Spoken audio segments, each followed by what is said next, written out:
अऊज़ु बिल्लाहिस्समीइल अलीम मिनश्शैतानिर लईनिर रजीम। बिस्मिल्लाहिर रहमानिर रहीम। अल्हम्दुलिल्लाहिल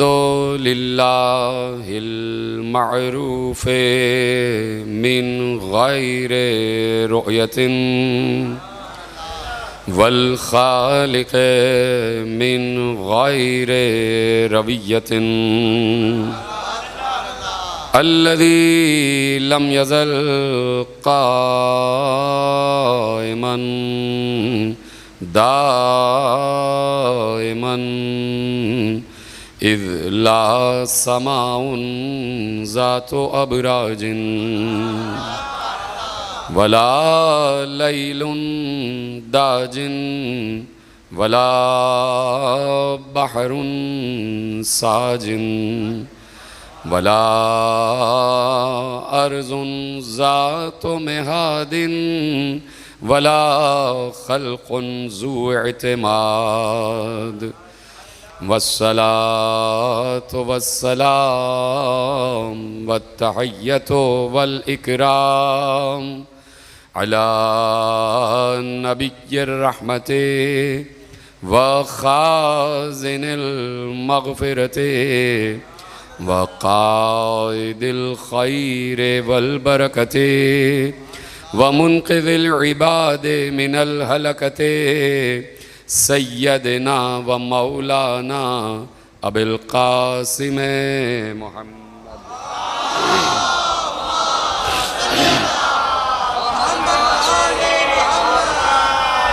व अहले बैतिहि तय्यबीन अत्ताहिरीन अल-मासूमीन अल-मज़लूमीन अल-मुंतखबीन अल-मुंतजबीन अल्लज़ीना अज़हबल्लाहु अन्हुमुर रिज्सा व तहहरहुम तत्हीरा।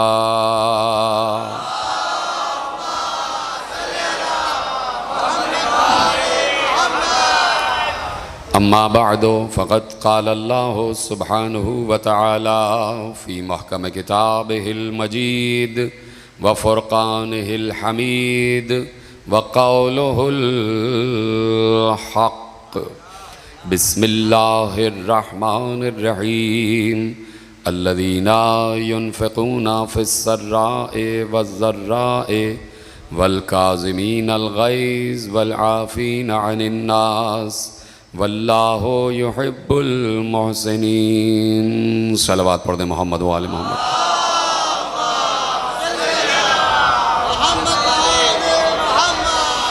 अंजुमन जवादिया की जानिब से अशरा माह सफ़र की आप हज़रात मरकज़ी इमाम बारगाह जाफ़र तैयार कराची में 7वीं मजलिस में शरीक हैं। उन्वान गुफ्तगू परवरदिगार के करम से अज़मत व औसाफ़ इमाम मूसी काज़िम सलवातुल्लाहि व सलामुहु अलैह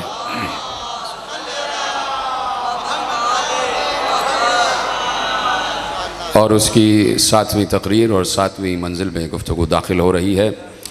और यकीनन परवरदिगार आलम के वो अक़वाल और वो कुरानी आयात और वो अहादीस क़ुदसिया कि जिसमें परवरदिगार आलम ने अपने उसूल, अपने आईन और अपने क़वानीन का ज़िक्र किया है, तो उन आईन, क़वानीन और उसूलों पर जो यकीनन कायम रहते हैं और अमल पैरा रहते हैं, अल्लाह ने उनकी तारीफ़ भी कुरान में की है। और जो इन आईन, उसूल और क़वानीन पर अमल करवाते हैं, उनकी पहचान भी कुरान में करवाई गई है।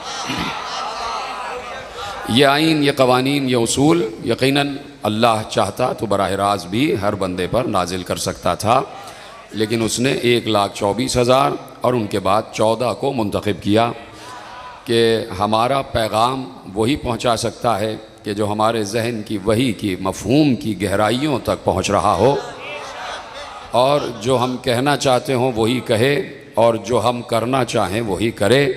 जिनको हम ये कह के मुखातिब करते हैं कि तुम तो वही चाहते हो कि जो अल्लाह चाहता, जिन्हें अल्लाह ने अपनी मशीयत करार दिया है, जिन्हें अल्लाह ने अपनी मशीयत करार दिया है और जिन्हें अल्लाह ने अपना इरादा करार दिया है। अल्लाह अगर ख़ुद इरादा करे तो यकीनन उसके यहाँ तगय्युर आ जाएगा। अल्लाह ख़ुद अगर मशीयत अपनी मशीयत को ख़ुद कार फरमा करे तो उसके यहाँ तगय्युर आ जाएगा, वो मुनक़लिब हो जाएगा। इसलिए कि इरादा कभी होता है कभी नहीं होता, मशीयत कभी चाहती है कभी नहीं चाहती।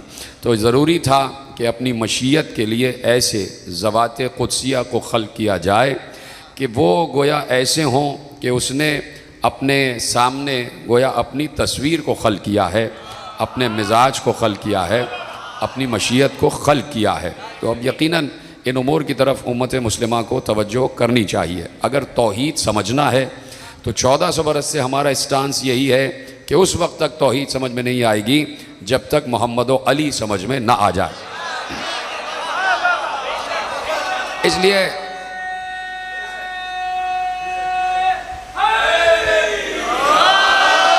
इसलिए कि देखिए किताबें मौजूद हैं और पूरे मुआशरे में किताबें मौजूद हैं, और उसके अलावा इल्म रिजाल के हमारे पास तमाम मयारात मौजूद हैं, हर मीज़ान मौजूद है, हमारे पास हर इल्म मौजूद है। और जितने भी फ़िक़्ह और जितने भी फ़िरक़े हैं, चाहे वो 73 हों या अगर सिमट कर वो 5 फ़िक़ों में समा जाएं, तो हर फ़िक़्ह अपनी किताब रखती है। और किताबें भी यकीनन ऐसी हैं कि जो बहुत क़िदामत के साथ हमारे पास आ रही हैं, जो एक सफ़र तय करती हुई आ रही हैं। सलवात पढ़े मोहम्मद व आले मोहम्मद। क्या हुआ? आवाज़ वैसी करो जैसी थी आवाज़, जैसे अभी आवाज़ थी वैसे ही करो। क्यों कर दिया कम? सही तो थी आवाज़। सलवात पढ़े मोहम्मद व आले मोहम्मद पर। तवज्जो फरमा रहे हैं ना आप? अब अहम तरीन बातें, चूँकि ये जो बिल्कुल तमहीदी बातें होती हैं वो यकीनन नोट करने के काबिल होती हैं, और ये नौजवान दोस्त इनको यकीनन महफूज करें कि किताबें मौजूद हैं और किताबें अपनी क़िदामत के साथ मौजूद हैं। ये नहीं है कि कोई आज लिखी गई है किताब। हाँ, ये हम ज़रूर कह सकते हैं कि हमें शिकायत है खुसूसन पाकिस्तानी मुआशरा चलाने वाले कलमा गोयों से कि हमने गुज़िश्ता कोई 30, 40 या 50 बरस के अरसे में ये देखा है कि ऐसी किताबें मुरतब की जा रही हैं कि मसलन जो फ़ैसले अमीरुल मोमिनीन हज़रत अली इब्न अबी तालिब से मंसूब थे वो किसी और के नाम से छापे जा रहे हैं। ये शिकायत है, ये हमें मुसलमानों से और कलमा गोयों से शिकायत है। तो यकीनन हम भी मुसलमान हैं, कलमा गो हैं, लेकिन हम जब कहते हैं कि मुसलमानों से, तो आप यानी उससे ये ना समझा करें कि हम नहीं हैं, लेकिन हम इसलिए कहते हैं कि चूँकि आप हमें नहीं मानते, चूँकि आप एक तकफीरी फ़िक्र से ताल्लुक़ रखते हैं, तो उसकी बात की जा रही है। तो ये हमें शिकायत है। और बातें चूँकि नोट होती हैं, और इस वक्त यानी जितने भी अरबाब हल्लो अक़्द हैं, जहाँ पर भी तकारीर हो रही हैं उनके नुमाइंदे बैठ के देख रहे होते हैं और सुन रहे होते हैं। तो ये तकारीर भी सुनी जा रही हैं, और जहाँ जहाँ तकारीर होती हैं वो सुनी जा रही हैं। तो मैं नोट करने वालों से और रिपोर्ट करने वालों से ये कहना चाहता हूँ कि आपकी भी कुछ शरई ज़िम्मेदारी है। सिर्फ रिपोर्ट कर देना ही मकसद नहीं है, सिर्फ रिपोर्ट कर देना ही आपका काम नहीं होना चाहिए, बल्कि आपको एक गैर जानिबदारी से फ़ैसले भी करने चाहिए कि किताबें मौजूद हैं और किताबों में वो चीज़ें लिखी हुई हैं। और मैंने आपसे कहा कि इल्म रिजाल की किताबें भरी पड़ी हैं कि जिसमें मीज़ान मयारात इल्म रिजाल के दिए गए हैं। अब मसलन हम जो हदीसें यहाँ से हदीसें मासूमीन पेश करते हैं, तो आप यकसर उसका इनकार ना करें, हदीस लीजिए और इल्म रिजाल पे उसको परखें। इसलिए कि कोई हदीस भी बग़ैर रावियों के सिलसिले के बयान नहीं की गई है, चाहे वो उसूल काफ़ी हो, चाहे वो मल्ला यहज़रुल फ़क़ीह हो, चाहे वो तहज़ीब हो, चाहे वो इस्तिफ़सार हो। और उसके बाद जितनी किताबें हमारे यहाँ लिखी गई हैं, हर किताब में रावियों के हवाले मौजूद हैं। हमारे यहाँ तो बाज़ औक़ात ये है कि हम किसी रावी के हवाले न भी देना चाहे, और हम कहते हैं कि छोड़ दो सारे रावियों को, कि हम तक जो हदीस यहाँ तक पहुँची है वो 40 रावी हैं या 30 रावी हैं। हमारे यहाँ तो सबसे बड़ा सिलसिला रुवात मौजूद है कि जो सब ने माना है, और इमाम शाफ़ई भी इस सिलसिले रुवात को मानते हैं। इस सिलसिले रावियान को इमाम शाफ़ई तस्लीम करते हैं कि उन्होंने कहा भाई कौन सा सिलसिला रिवायत, तो आप छोड़ दीजिए कि उसने उससे सुना, उसने उससे सुना, और वो जाके 40 रावियों से मुंतबिक हो गया और मुंतज हो गया किसी मासूम पर या रसूल अल्लाह पर। इमाम शाफ़ई तो सबसे मुहकम और मुस्तहकम और मुअस्सक और मुसद्दक उस सिलसिला रुवात को जानते हैं कि जो सिलसिला रुवात इमाम अली रज़ा अलैहिस्सलातु वस्सलाम ने नेशापुर के रास्ते में बयान किया था। सलामत रहे, अगर जो पहुंच गए, नहीं पहुंचे मैं आपको बता देता हूं, जो अब तक नहीं पहुंचे हैं उस सिलसिला रुवात को मानते हैं कि जो मेरे 8वें इमाम ने नेशापुर पहुंचकर बयान किया कि जहां 24,000 जो रावियाने हदीस थे वो पहले से मौजूद थे, यानी 24,000 अहले हदीस मौजूद थे और हदीस बयान करने वाला आले मोहम्मद का 8वां फर्द था। तो अहले हदीस होगा ही वो जो मासूम से हदीस ले। 24,000 रावियान हदीस, जाके पढ़िएगा, शवाहिद उन-नबुव्वा में भी लिखा है और दीगर जो आलम इस्लाम की किताबें हैं जिसमें ये तस्किरे मौजूद हैं उनमें ये रवायत लिखी हुई है। और इमाम शाफई अलैहिर्रहमा इस सिलसिले रवायत को मानते थे कि जैसे ही 24,000 रावियान हदीस ने 8वें मोहम्मद से ये दरियाफ्त किया कि कुछ सुनाइए और अपने जद की ज़बानी को सुनाइए, कोई हदीस इरशाद फरमाइए, कोई वही जो अल्लाह की तरफ से हदीस कुदसी की शक्ल में नाजिल हुई हो वो इरशाद फरमाइए, वो लहजा सुनाइए जो लहजा रसूल था, वो हुस्न दिखाइए कि जो हुस्न रसूल था। तो यकीनन सफ़ेद ऊंट पर थे, सफ़ेद अमारी थी, सफ़ेद पर्दे पड़े हुए थे और ख़ुद भी सफ़ेद लिबास में मलबूस थे और ख़ुद जो नूर है वो नूर भी तो सफ़ेद ही था। एक बार अमारी का पर्दा हटाया और सिलसिला रुवात शुरू करवाया। हदीस बाद में, पहले रावियों का सिलसिला कहा पहले लिखो। सब ने अपने कलम तैयार किए और कलम कागज़ पर चलने के लिए तैयार हो गए और जैसे जैसे मौला लिखवा रहे थे तो लिखा, इतनी खामोशी थी कि सिर्फ मौला की आवाज़ आ रही थी और 24,000 कलम के कागज़ पे चलने की आवाज़ आ रही थी और मौला बोल रहे थे और 24,000 कलम कागज पर चल रहे थे। तो हमें अब किसी सिलसिले रुवात की जरूरत नहीं, जब ये सिलसिला रावियों का हमारे पास मौजूद है कि मेरे मौला इमाम अली रज़ा अलैहिस्सलातु वस्सलाम ने कहा कि मैंने सुना अपने वालिद, मैंने सुना मेरे वालिद मूसी काजिम से, उन्होंने सुना अपने वालिद जाफर सादिक से, उन्होंने सुना अपने वालिद मोहम्मद बाकर से, उन्होंने सुना अपने वालिद ज़ैनुल आबिदीन से, उन्होंने सुना अपने वालिद हुसैन इब्ने अली से, उन्होंने सुना अपने भाई हसन इब्ने अली से, उन्होंने सुना अपने वालिद अली इब्ने अबी तालिब से, अली इब्ने अबी तालिब ने सुना रसूल अल्लाह से, रसूल अल्लाह से कहा जिब्राइल ने, जिब्राइल से कहा अल्लाह ने।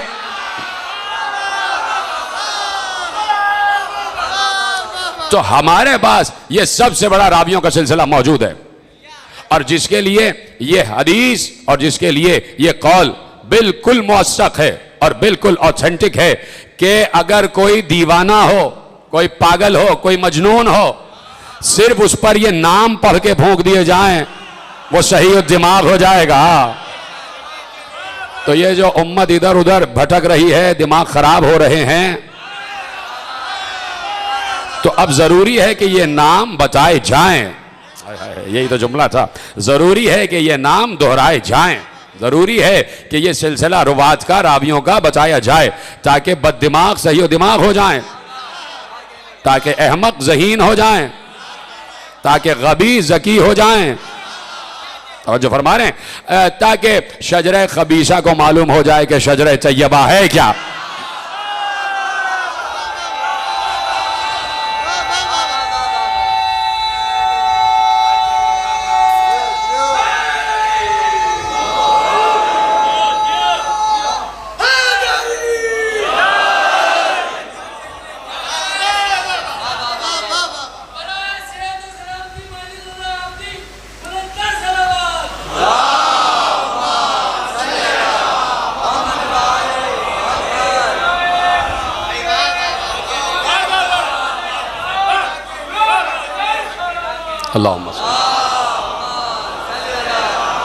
तवज्जो फरमाइए आपने, ताकि मालूम हो जाए कि भाई शजरे तैयबा क्या है और शजरे तैयबा की जो है ज़कावत क्या है, उसकी पाकीज़गी क्या है, उसकी तहारत क्या है।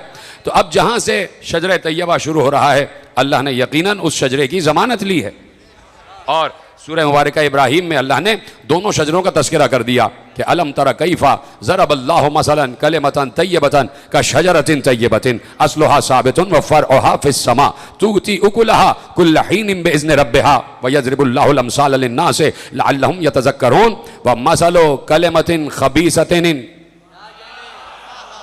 पहले कलमे तय्यबा, व मसलु कलिमतिन खबीसतिन का शजरतिन खबीसतिन इज्तुस्सत मिन फौक़िल अर्ज़ मा लहा मिन करार।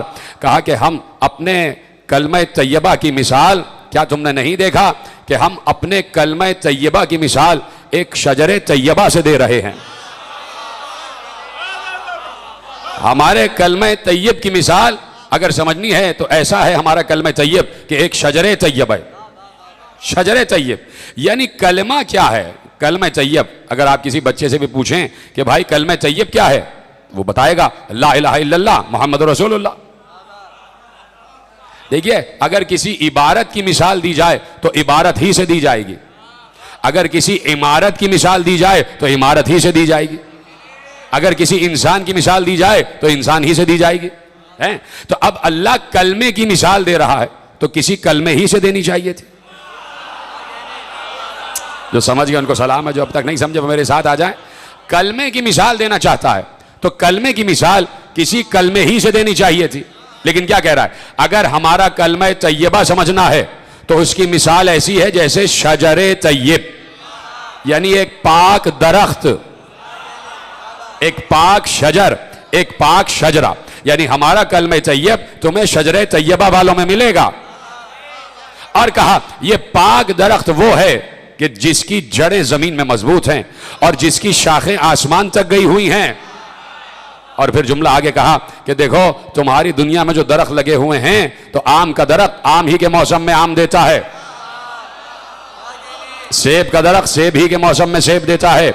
हर दरख्त का अलग अलग मौसम है। गर्मी वाला सर्दी में फल नहीं देता, सर्दी वाला गर्मी में फल नहीं देता, खिजा वाला बहार में फल नहीं देता, बहार वाला खिजा में फल नहीं देता। और कहा ये जो हमारा लगाया हुआ शजर तैयब है ये हर मौसम में फल दे रहा होता है।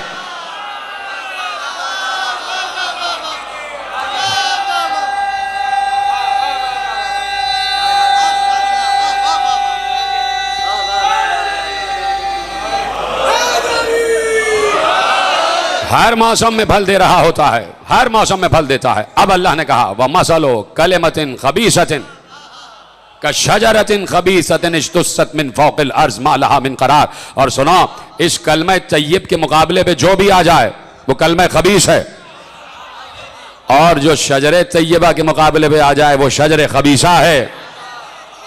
कलमा तैयबा और शजरे तैयबा, शजरे तैयबा के मुकाबले जो आ जाए वो शजरे खबीसा है। तो अब अल्लाह ने शजरे तैयबा की हिफाजत फरमाई है, इसलिए कि यहीं पर आए तथहीर आना है, यहीं पर कुरान आना है, यहीं पर वही आना है, यहीं पर आईन और दीन इब्राहिम हनीफ को आगे बढ़ना है, यहीं पर तहारत का पैगाम आना है, यहीं पर नजाबत का पैगाम आना है।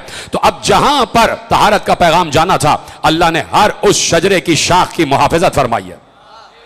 उस शजरे की शाख को अल्लाह ने आलूदा नहीं होने दिया। यही आज तकरीर का मौजू है। और मैंने पहली तकरीर में वादा किया था कि 7 तारीख को तकरीर अहम होगी यकीनन, और आपके हवाले हो रही है, इसलिए कि जो गुस्ताखी हुई थी उसमें उम्महातिल मासूमीन की शान में भी गुस्ताखी की गई थी। जिसको याद हो, अगर याद नहीं है तो अच्छा है भूल जाए, लेकिन अगर जिसे याद है तो उसने उम्महातिल मासूमीन की शान में भी गुस्ताखी की। तो आज मैं बताना चाहता हूं कि सिर्फ यही नहीं कि अल्लाह ने हिफाजत फरमाई है बल्कि शजरे की हर तरीके से हिफाजत फरमाई है, शजरे की हर तरीके से हिफाजत फरमाई है। तो चूंकि इस शजरे में वही इलाही को जाना है, कुरान को जाना है, तहारत को जाना है, तो अल्लाह ने इस शजरे को आलूदा नहीं होने दिया, आलूदा नहीं होने दिया, यानी बाहर से किसी को दाखिल होने नहीं दिया, बाहर से किसी को दाखिल नहीं होने दिया, और बाहर से भी किसी आलूदा को दाखिल नहीं होने दिया। शजरे में कोई ना आ सका, शजरे में कोई ना आ सका। वो अलहदा बात है कि कोई मारिफत में इतना आगे बढ़ गया कि कह दिया सलमान हम अहले बैत ही में से है।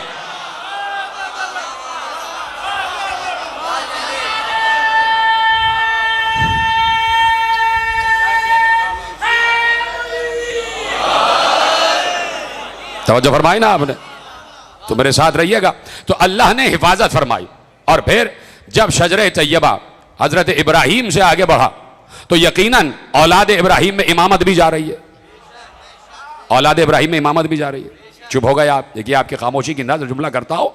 बात यह है कि जब औलाद इब्राहिम और आले इब्राहिम का तस्करा किया अल्लाह ने, तो अल्लाह ने कहा कि अम यहसुदून अन्नास अला मा आताहुमुल्लाहु मिन फज़लिह फ़क़द आतैना आला इब्राहिम अल किताबा वल हिकमता व आतैनाहुम मुल्कन अज़ीमा।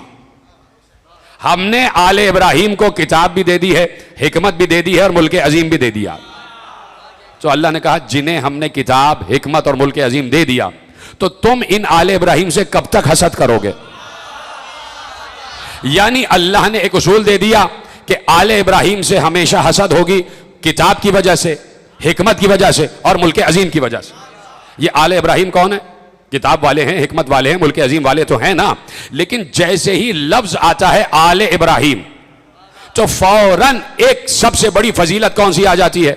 यानी मैं बिल्कुल बिल इत्तिफाक ये बात कहने जा रहा हूं कि जैसे ही लफ्ज आता है आले इब्राहिम तो सबसे बड़ी फजीलत जो जहन में आती है वो कौन सी है? अल्लाहुम्मा सल्लि अला मुहम्मदिन व अला आले मुहम्मदिन कमा सल्लैता अला इब्राहीम व अला आले इब्राहीम इन्नका हमीदुम मजीद। जैसे ही लफ्ज आया आले इब्राहिम का तो फौरन जहन में दुरूद आता है। जैसे ही लफ्ज कहीं आता है आले इब्राहिम तो जहन में पहले आता है दुरूद, यानी आले इब्राहिम के मुल्क अजीम की वुसअतों को, लामहदूदियत को गिनते जाओ सब एक तरफ, लेकिन आले इब्राहिम का सबसे बड़ा मुल्क अजीम यह है कि दुरूद है सिर्फ इन्हीं पर, का दुरूद है सिर्फ आले इब्राहिम पर, और आले इब्राहिम का यही मुल्क अजीम है। आले इब्राहिम के अलावा किसी और पर तो दुरूद नहीं है। 4 आदमियों ने कहा, आप किसी और पर दुरूद भेजते हैं जो पीछे बैठे हैं, दुरूद आले इब्राहिम ही पर तो है भाई। अल्लाहुम्मा सल्ली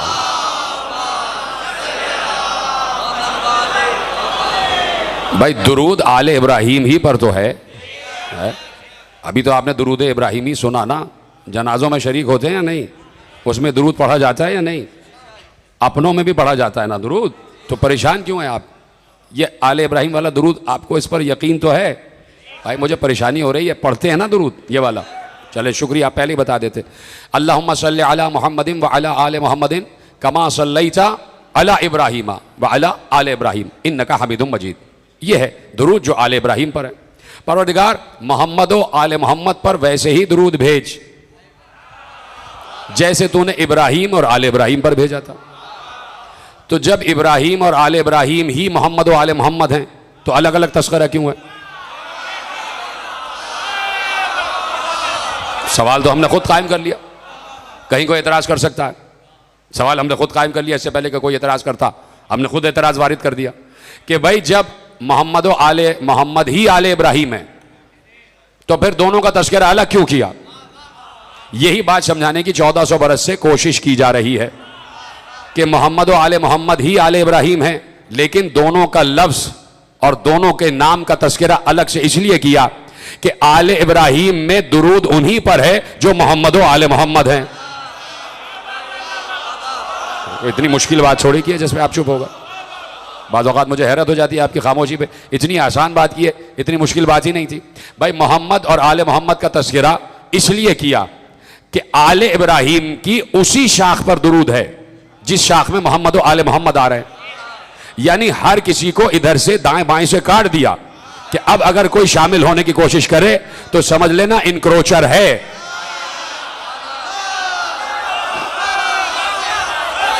समझ लेना दाखिल हुआ है, जबरदस्ती आया है। हमने तो आले इब्राहिम की उस शाख पर दुरूद भेजा है जिसमें मोहम्मद व आले मोहम्मद आ रहे हैं, जिसमें मोहम्मद व आले मोहम्मद आ रहे हैं। यह बिल्कुल वैसा ही है कि जैसे आवाज आई सूरह आले इमरान में, इन्नल्लाह अस्तफ़ा आदम व नूहन व आला इब्राहीम व आला इमरान अलल आलमीन।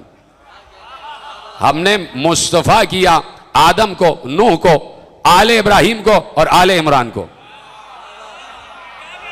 कहा भाई ये आले इब्राहिम तो कर दिया तस्करा, ये आले इमरान कौन से हैं? ये आले इमरान कौन से हैं? कहा भाई आले इमरान का तस्करा आले इब्राहिम के बाद इसलिए कर दिया है कि बहुत से लोग इमरान बना बना के आले इब्राहिम में शामिल हो जाएंगे। तो हमने कहा आले इब्राहिम में वो शाख के जो आले इमरान तक आ रही है उसे मुस्तफ़ा बनाया है। अब कहीं मरियम के वालिद को ना ले आना, मूसा के वालिद को ना ले आना।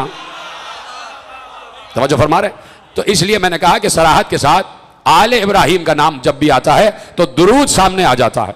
तो दुरूद आले इब्राहिम का मुल्क अजीम है, आले इब्राहिम का मुल्क अजीम है दुरूद। नहीं समझ रहे आप? मैंने कहा इनक्रोचर। फिर मैं दुरूद पढ़ता हूं, अल्लाहुम्मा सल्लि अला मुहम्मदिन व अला आले मुहम्मदिन कमा सल्लैता अला इब्राहीम व अला आले इब्राहीम इन्नका हमीदुम मजीद। वैसे ही भेज जैसे तूने इब्राहिम और उनकी आल पर भेजा था। ये नहीं कहा कि वैसे ही भेज जैसे तूने इब्राहिम और उनकी आल और उनके दोस्तों पर भेजा था। सलामत रहे अगर आप तक बात पहुंच गई है। तो अल्लाह ने शजरों की हिफाजत फरमाई है। आले इब्राहिम की हर शाख के शजरे की हिफाजत फरमाई है। और अल्लाह ने हर दौर में एक कौम ऐसी रखी है कि अगर कहीं से गुस्ताखी आ जाए तो अब वो कौम आले इब्राहिम के शजरे की मुहाफिज बनकर बताए कि अल्लाह जिस शजरे का मुहाफिज हो, कोई साहिब नजासत उस तहारत को ख़त्म नहीं कर सकता। और अगर कोई सामने आने की कोशिश करेगा तो यह अल्लाह ही का इंतज़ाम होता है कि हर दौर का बातिल पहचाना जाता रहे। इस दौर के बातिल ने अपने को पहचानवा दिया। सलामत रहे, ऐसे ही सुन लीजिए, क्या ही बात। इस दौर के बातिल ने अपने को पहचानवा दिया। पिछले साल एक और तरीका था कि जहां यजीद की हिमायत में रैली निकली तो बता दिया कि हम बातिल वाले हैं। हर साल कुछ ना कुछ बातिल अपने को पहचानवाता है, लेकिन बाद में पछताता भी है, फिर बयान देना पड़ता है कि हमने गलती की है कि नहीं। तो अब मेरे अजीजों, मैं बार बार कह रहा हूं और इस जुमले को महफूज करें, अल्लाह ने शजरों की हिफाजत की है कि कोई ना इधर से आ सके ना इधर से आ सके। सिर्फ यही नहीं कि ददियाली शजरे की हिफाजत की है, ननियाली शजरे की भी हिफाजत की है, इसलिए कि मां का किरदार अहम तरीन होता है। मां का किरदार अहम तरीन होता है। जो अल्लाह जनाब ईसा को बगैर बाप के पैदा कर सकता है, वो आदम की सारी औलाद को बगैर मां के भी पैदा कर सकता था। जनाब हव्वा की जरूरत होती ही नहीं, भाई उसकी कुदरत कामिला है, ठीक है, आप देख लें। और फिर पलटता हूं इस दलील पर, मां का किरदार और मां की जरूरत इतनी अहमियत रखती है कि अल्लाह ने जनाब ईसा को भेजना जब पसंद फरमाया तो बगैर बाप के तो पसंद फरमाया, बगैर मां के नहीं। और जब अपनी रूह को भेजना चाहा, अपनी रूह जिसे रूहुल्लाह कहते हैं, तो पहले उसकी मां, उसकी वालिदा को, रूहुल्लाह की मादर गरामी को बुतूल बनाया। मैं क्या करूं, आगे वाले मेरे साथ दे रहे हैं, पीछे वाले भी बोलते जाएं। एक एक जुमला अहम है। मैं कोई आपके सामने पढ़ नहीं रहा हूं, कोई पेपर नहीं पढ़ रहा हूं, कोई यहां क्लास नहीं लगी हुई है। यहां पे मैं आपसे बात कर रहा हूं, आप मुझसे बात करें। यानी जिसे अल्लाह अपना नुमाइंदा बनाकर भेज रहा है, जिसे अपनी रूह करार दे रहा है, उसकी मादर गरामी को, उसकी वालिदा को पहले बुतूल बनाता है। बुतूल का माना आपको बताने की जरूरत नहीं है। बुतूल वो है जो हर वक्त मस्जिद में रह सके। यह जुमला जनाब मरियम के लिए है, यह जुमला, ये तशरीह बुतूल की जनाब मरियम के लिए है कि बुतूल वो है जो मस्जिद में रह सके। लेकिन जब सैयदा की बात आ जाए तो बुतूल कहते ही उसको है जिसका घर ही मस्जिद हो ना। बड़ा जुमला आपके हाय हाय।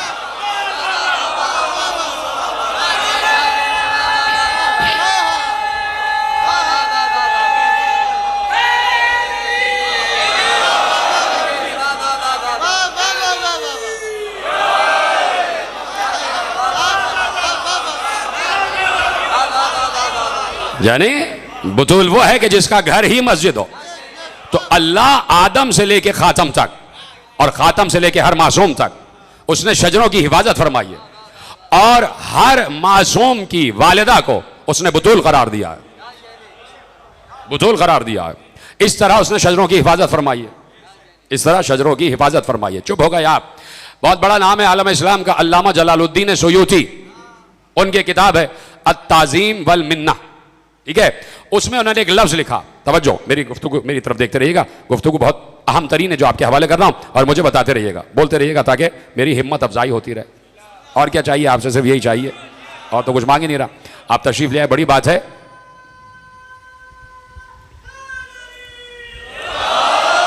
तो अल्लामा जलालुद्दीन सुयूती ने अत्ताज़ीम वल मिन्ना में एक रिवायत लिखी और पैगंबर की हदीस लिखी। इजाजत है, पेश की जाए।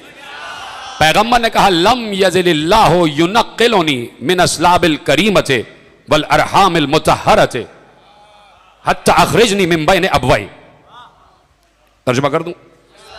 कहा कि अल्लाह ने मुझे सिलसिला दर सिलसिला करीम सुल्बों में और ताहिरो मुतहहर रहमों में मुंतकिल किया।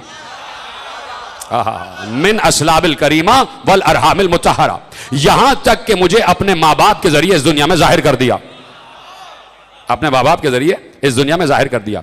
अल्लामा जलालुद्दीन सुयूती जब आगे बढ़ते हैं तो कहते हैं कि मैंने आदम से लेके आदम से लेके ईसा तक हर नबी की मां के शजरे का मुतालिया किया तो मैं इस नतीजे पर पहुंचा कि हर नबी की वालिदा अजल से साहिब ईमान थी। हाय हाय हाय हाय, जिन्होंने साथ दिया उनको मैं सलाम कर रहा हूं। इसलिए अब सुने जुमला जो मैं कह रहा हूं, मैं इसलिए अपने को रोकता हूं कि मैं कभी गुस्से में भी आ जाता हूं, इसलिए कि मेरे सामने पूरी तारीख की बातें लिखी हुई होती हैं, बेतुकी बातें लिखी हुई होती हैं। ये जुमला इसलिए कह रहा हूं कि जाके पढ़िएगा। और आलम इस्लाम से शिकायत है मैं इस बात पर कि क्यों नहीं ऐसे लोगों पर कदगन लगाते कि जिन्होंने लिखा कि पैगंबर की मादर गिरामी साहिब ईमान नहीं थी। लिखा है किताबों में, ये किताबों में लिखा है कि उनकी मादर गिरामी साहिब ईमान नहीं थी। अल्लामा जलालुद्दीन सयूती लिखते हैं ताज़ीम अल मिन्ना में कि मैंने आदम से लेकर ईसा तक हर नबी की वालिदा का मुतालिया किया है और मैं इस नतीजे पर पहुंचा कि हर नबी की मां अजल से ही साहिब ईमान थी। तो कहते हैं कि यह कैसे हो सकता है कि आदम से ईसा तक हर नबी की मां तो साहिब ईमान हो और फखरे अंबिया की मां साहिब ईमान ना हो। सयूती का जुमला है। तो कहा कि फखरे अंबिया की मादर गिरामी भी साहिब ईमान थी, साहिब ईमान थी। अब आओ सयूती के जुमले की तशरीह मैं अपने मकतब के एक आलिम की रिवायत से जोड़ता हूं। हैं साथ है मेरे। सयूती का जुमला कि मादर गिरामी खत्मी मर्तबत भी साहिब ईमान थी। तो जब मां साहिब ईमान है तो बाप भी तो है ना। जब मादर गिरामी साहिब ईमान है तो पिदर गिरामी भी साहिब ईमान है। अब्दुल्ला भी साहिब ईमान है। बोलिए हाँ या नहीं। अब्दुल्ला साहिब ईमान है, मां साहिब ईमान है, मां साहिब ईमान है। तो अब अब्दुल्ला भी साहिब ईमान है। अब्दुल्ला बेटा है अब्दुल मुत्तलिब का, तो बाप ही ने तो ईमान सिखाया होगा। और अब्दुल्ला भाई हैं अबू तालिब के। यह कैसे हो सकता है कि बाप एक भाई को तो ईमान सिखाए दूसरे को ना सिखाए।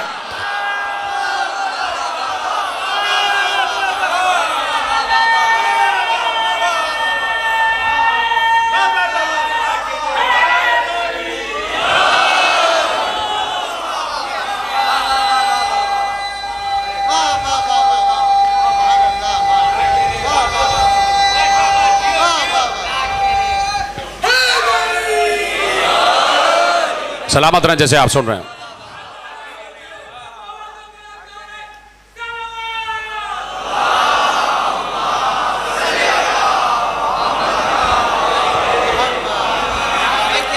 तवज्जो फरमाइए आपने।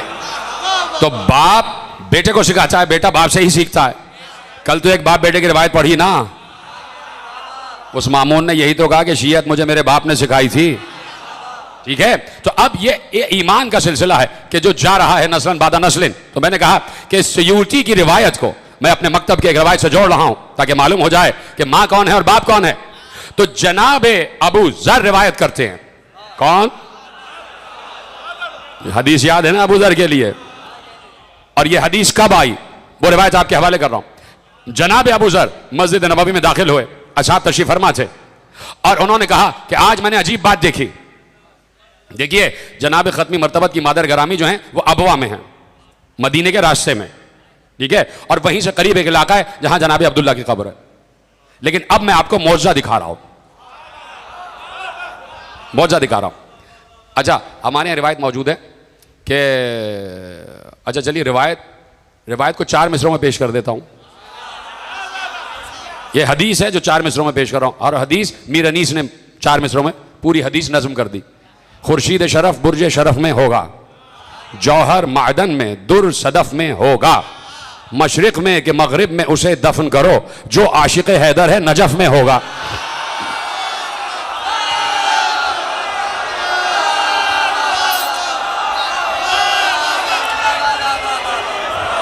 जब आप ज़ियारतों पर जाते हैं और वादी सलाम जाते हैं तो लोग आपसे कहते हैं, और खुद भी आप जाके कब्र का निशान बना देते हैं और उस पर अपना नाम लिख देते हैं।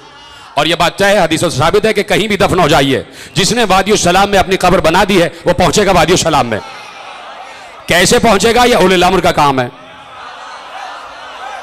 यह उलिल अम्र का काम है कि वो उसे कैसे पहुंचाता है। रसूल अपने दौर का उलिल अम्र है।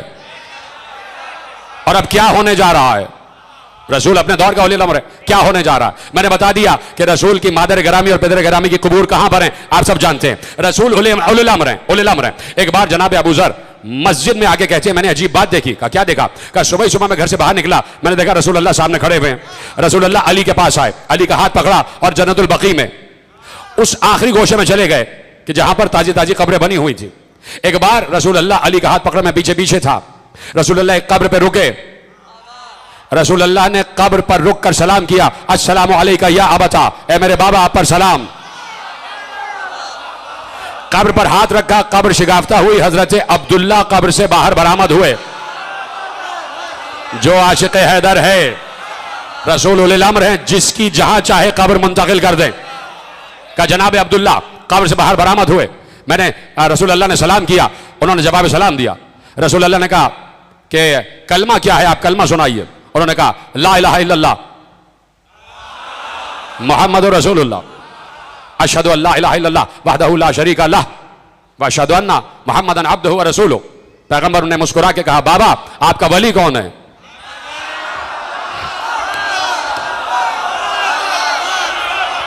और मुस्कुरा कर कहा ये अली आपका वली है।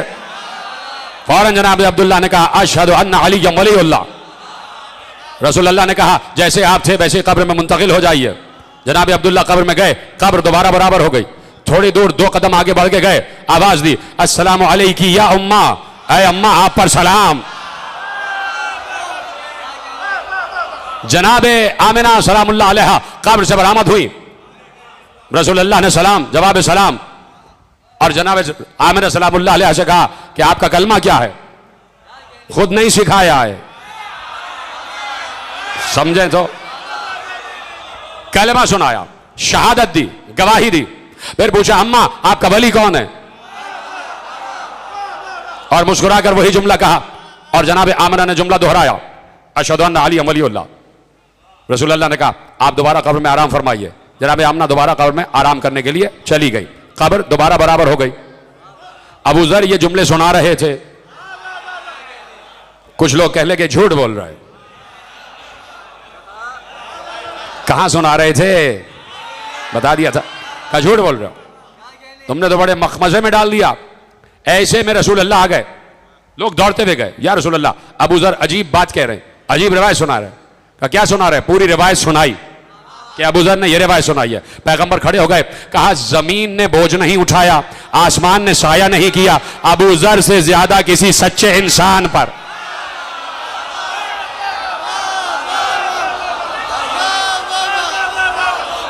तो अल्लाह हर नबी और मासूम की दोनों शजरों की हिफाजत करता है, चाहे वो ननियाली शजरा हो चाहे वो ददियाली शजरा हो। है मेरे साथ ना? चाहे वो ननियाली शजरा हो चाहे ददियाली शजरा हो। अब जितनी उम्महात मासूम है, तवज्जो रखिएगा, मेरी तरफ देखें आप। मैं बड़ी तहकीक आपके हवाले करता हूं। मैं बात जाया करने के लिए मिंबर पे टाइम जाया करने नहीं आता, मुझे देखा करें, इसलिए मैं तवज्जो चाहता हूं कि जो मैंने मेहनत की है वो आपके हवाले कर रहा हूं, इसलिए मेरी तरफ देखते रहे। अहम तरीन मंजिलों से लेकर आपको गुजर रहा हूं। जितनी उम्महात मासूमीन है सबके लिए कमो बेश सबके लिए आपने ये लिखा देखा है कि उम्मे वलद यानी कनीज थी। ये फला इमाम की उनकी मां उनकी वालिदा ग्रामी उम्मे वलद कनीज, उनकी वलद वालिदा कनीज, और खुद जो हमारे हुज्जत ज़माना की वालिदा ग्रामी है उनके लिए भी लिखा है कनीज। ठीक है। जनाबे यज़्द जर्द की दुख्तर इमाम ज़ैनुल आबिदीन इस्लाम की वालिदा, उनके लिए भी लिखा है कनीज। ठीक है। कहा भाई ये सब कनीजें थी। अच्छा, फिर ये कि पैगंबर खत्मी मर्तबत अहमद मुस्तफा मोहम्मद मुस्तफा सल्लल्लाहु अलैहि वसल्लम की एक ज़ौजाए गरामी जिनसे 2 बेटे पैगंबर के हुए, 2 बेटे पैगंबर के हुए, जनाब अब्दुल्ला जनाब कासिम। उनकी वालिदा गरामी जनाब मारिया क़िब्तिया, वो भी मिस्री कनीज। तो कहा भाई तो कनीज के बेटे हैं, कनीज के बेटे, कनीज के बेटे। ठीक है। ये चीजें मैंने आपके सामने गिनवा दी। पहुंच गई ना बात? अब बात यह है कि ये सिलसिला जो कनीजों का आ रहा है और जो सिलसिला इस्मत में नाम आता है कनीज, तो कनीज का नाम क्यों आ रहा है और ये लफ्ज कनीज क्यों आ रहा है? इसकी एक वजह तो यह है, अभी मैं साबित करूंगा। एक वजह यह है कि कनीज के लिबादे में उनके रुतबों को छुपाया गया ताकि ये कनीज नजर आए और किसी की निगाह उन पर न पड़े, और अल्लाह यूं उनकी हिफाजत भी फरमाता रहा। एक वजह तो ये हो गई। अब दूसरी वजह और वो मैं एक रिवायत से आपके हवाले करता हूं, अगर आपके पास टाइम है तो। सुन रहे हैं आप? अब ये सिलसिला जो मासूमीन का है, ये उलिल अम्र का सिलसिला है, ये साहिब अम्र का सिलसिला है, ये मालिक अम्र का सिलसिला है, ये साहिब मुल्क व मलकूत का सिलसिला है, ये इल्म खुदा के वारिस का सिलसिला है, ये इल्म कुरान के वारिसीन का सिलसिला है, ये खुदा के मुल्क के नाज़िमीन का सिलसिला है, ये मुर्दे को जिंदा, जिंदा को मुर्दा करने वालों का सिलसिला है, ये कायनात के हर अम्र पर मुतसर्रिफ लोगों का सिलसिला है, ये बादशाहों का सिलसिला है कि जिनके लिए मैं कह चुका कि उन्हें तख्त की जरूरत नहीं है, ये ऐसे बादशाहों का सिलसिला है। इतने बड़े बड़े बादशाह, तो इनकी वालिदा के नाम में कनीज, तो इस लफ्ज कनीज से कोई धोखा ना खाए और ना कोई इनके मर्तबे में कमी करने की कोशिश करे, ठीक है। अब ये इतने बड़े बड़े सिलसिले, इतने बड़े बड़े बादशाह हैं और मां के नाम में कनीज आ रहा है, तो कनीजों से ये ना कहा जाए कि भाई कहां से आ रही थी, कौन सी कहां से आई। अब मैं आपके हवाले रिवायत कर देता हूं। जनाब इब्राहिम जो खलीलुर रहमान, खलीलुल्लाह के नाम से याद किए जाते हैं, जनाब इब्राहिम जिस दौर में जवान हो रहे हैं, तो उस दौर में आपको पता है कि नमरूद का पूरा एक सिलसिला है कि जिसने खुदाई का और उलूहियत का ऐलान कर दिया कि मैं खुदा हूं। नमरूद बिन कोश, उसका पूरा सिलसिला है और उसने पूरी खुदाई में अपनी खुदाई का ऐलान कर दिया।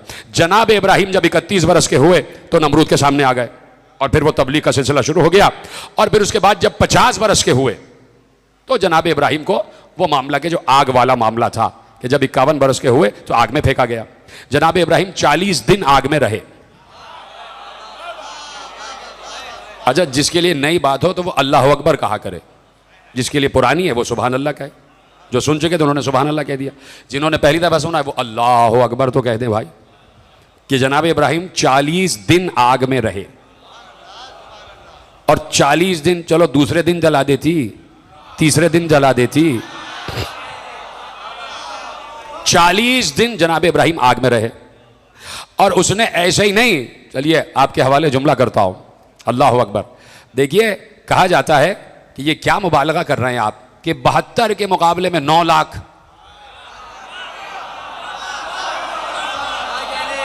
हैं। बाज एतराज करते हैं ना कि आप कहते हैं भाई 72 इधर थे वहां 9 लाख, 9 लाख की क्या जरूरत थी? अरे 1000 ही काफी थे, 72 के मुकाबले में 100 काफी थे या 500 काफी थे, या आप मुबालगा करते। तो इब्ने खुल्दून ने कम से कम 30,000 की रिवायत तो लिखी है।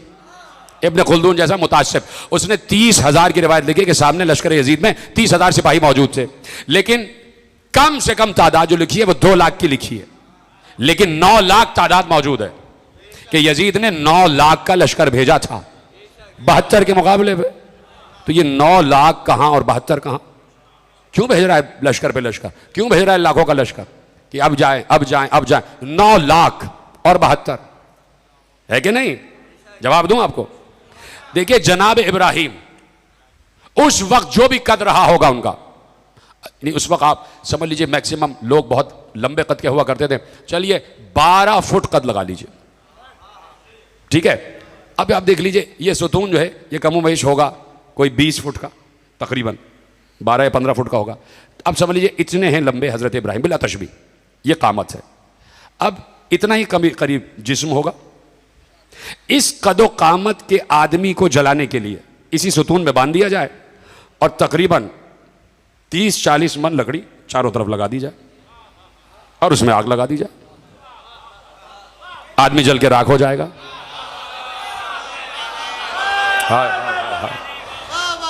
ये इतनी लकड़ियां कि पूरी मुमलिकत के 6 लाख लोगों से कहा कि लकड़ियां लाओ और रखते जाओ, लाओ और रखते जाओ, और इतनी तवील कि तकरीबन 6 मील दूर लकड़ियां फैल गई और लकड़ियों का अड़म लग गया और जनाब इब्राहिम बीच में। 6 मील इधर, 6 मील उधर, 6 मील उधर, 6 मील उधर, लकड़ियां ही लकड़ियां और अड़म लगा हुआ लकड़ियों का। भाई मैंने कहा ना कि तकरीबन 3-4 मन की लकड़ियां ही काफी थी।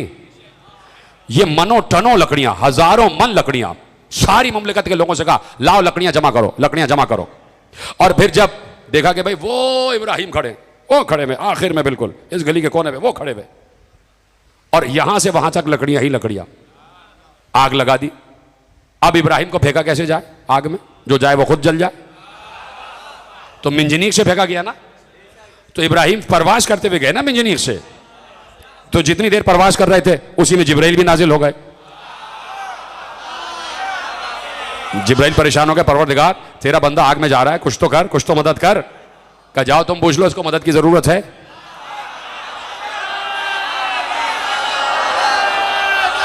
जा इब्राहिम तुम पूछो इसकी मदद की जरूरत, जाओ जिब्राइल तुम पूछो इब्राहिम को मदद की जरूरत है। तो अल्लाह का इज़्न पाया तो परवास करते हुए आए और जनाब इब्राहिम परवास करते हुए जा रहे हैं आग की तरफ, और साथ साथ परों को फड़फड़ाते हुए जनाब जिब्राइल भी, और कहा कि मैं आ गया हूं, मदद की जरूरत है। कहा है लेकिन तुमसे नहीं है।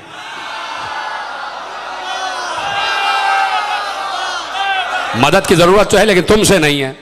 अब जिससे थी पता चल जाएगा, जो आग को गुलजार बना दे, इसका मतलब है कि इब्राहिम को उसी की मदद की जरूरत थी। बहुत आसानी से सुना आपने जुमला। अब जा रहे हैं परवास करते हुए, तो मैं सिर्फ यह बताना चाहता हूं उन 9 लाख पर एतराज करने वालों पर, मैं सिर्फ यह एतराज करना चाहता हूं कि इतनी लकड़ियों की क्या जरूरत थी। 3 मन लकड़ियां काफी थी, 3 मन, 3 मन लकड़ियां काफी थी जलाने के लिए। इतनी लकड़ियां, हजारों मन लकड़ियां क्यों? तो जवाब सिर्फ यही है कि जब बातिल हक से बहुत ज्यादा खौफजदा हो जाता है तो वो बड़ी शिद्दत से हमला करता है, चाहे बातिल एक हो चाहे हजारों की तादाद में हो, का वो शिद्दत से हमला करता है। तो यहां इब्राहिम को जलाना मकसूद नहीं था, यहां इब्राहिम को दहशत जदा करना मकसूद था कि शायद इतनी लकड़ियां देख के ईमान ले आए मुझ पर, शायद नमरूद की खुदाई को मान ले। आप समझे आप? तो जनाब इब्राहिम को फेंक दिया आग में। तो 40 दिन आग में रहे, 40 दिन। अब ये तो मैंने जुमला मोतरज़ा आ गया तो मैं आपके हवाले किया, असल मकसद पे आता हूं। जनाब इब्राहिम तबलीग करते रहे, नमरूद ने ज्यादतियों का सिलसिला शुरू किया, जनाब इब्राहिम को वो इलाका छोड़ना पड़ा। वो इलाका छोड़ के शाम में आ गए। शाम में आए तो उनकी मामूजात थी जनाब सारा, उनसे शादी हो गई। जनाब सारा और जनाब इब्राहिम में 10 बरस का फर्क था। जनाब सारा जनाब इब्राहिम से 10 बरस छोटी थी और थी मामूजात, शादी हो गई। जब शाम में बहुत अरसा रहे तो कहत पड़ गया। यहां से जनाब इब्राहिम चले और चलने के बाद उन्होंने हिजरत की और उनका एक भतीजा भी साथ है, जनाब सारा भी साथ है और कुछ खानदान के लोग साथ हैं। तो कहत से मुतासिर होकर जनाब इब्राहिम मिस्र आ गए। मिस्र आ गए। मिस्र जैसे ही मिस्र आए तो जनाब इब्राहिम को अपने इल्म नबुव्वत के ज़रिए से मालूम हुआ कि यहाँ का जो हाकिम है वो बहुत जालिम है और बहुत बद नज़र है, और वो किसी भी हसीन औरत को देखता है तो उसे अपने हरम में लेने की कोशिश करता है। अगर उसका कोई शौहर हो तो शौहर को मरवा देता है, और अगर उसके साथ कोई भाई हो तो भाई या बाप को कीमत देता है और वो औरत खरीद लेता है, और अगर वो कीमत लेने पर राजी ना हो तो उन दोनों को कत्ल करवा देता है। उसके जासूसों ने उस बादशाह को यह बताया कि एक खातून आई है और उसके साथ मर्द भी है। खातून के हुस्न का आलम यह है कि उसके ऊपर निगाह नहीं ठहरती। जासूसों ने बताया एक खातून आई है जो है निहायत हसीन है। जनाब इब्राहिम की ज़ौजा है जनाब सारा। ये जो आज तक हम पर ये शरीयत आ रही है ना, ये दीन इब्राहिम कहलाता है, ये शरीयत इब्राहिमी कहलाती है। आज भी शरीयत इब्राहिमी में औरत पर पर्दा वाजिब है कि नहीं? पर्दा वाजिब है ना। तो जनाब सारा पर भी पर्दा वाजिब, लेकिन शक्ल कैसे नजर आ रही थी? इसका मतलब है जो आपके यहां पर्दा है वही पर्दा जनाब सारा भी कर रही थी, कि चेहरा दिखाई देता है कि नहीं? ये कहीं मैंने कोई नई बात कर दी? आप तो मुजरिम बना देते हैं बैठे बैठे जाकिर को, भाई है कि नहीं? जनाब सारा शक्ल देखी, जासूसों ने कहा बहुत हसीन खातून आई है। उसने कहा बुला के ले आओ। जब जनाब इब्राहिम को मालूम हुआ कि बादशाह ने बुलवाया और उसके प्यादे आ गए, तो जनाब इब्राहिम ने जनाब सारा से कहा कि देखो ये बड़ा जालिम है, तुम से ये पूछे कि मैं कौन हूं तो तुम तौरिया करना। तौरिया, तौरिया समझते हैं? तुम उससे ये कहना कि ये मेरा भाई है, और दिल में ये नियत करना ईमानी भाई।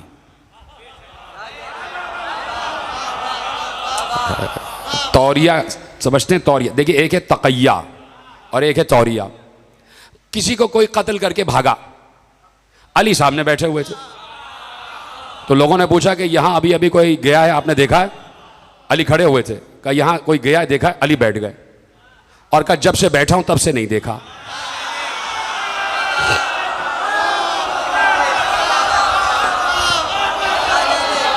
इसे कहते हैं तौरिया।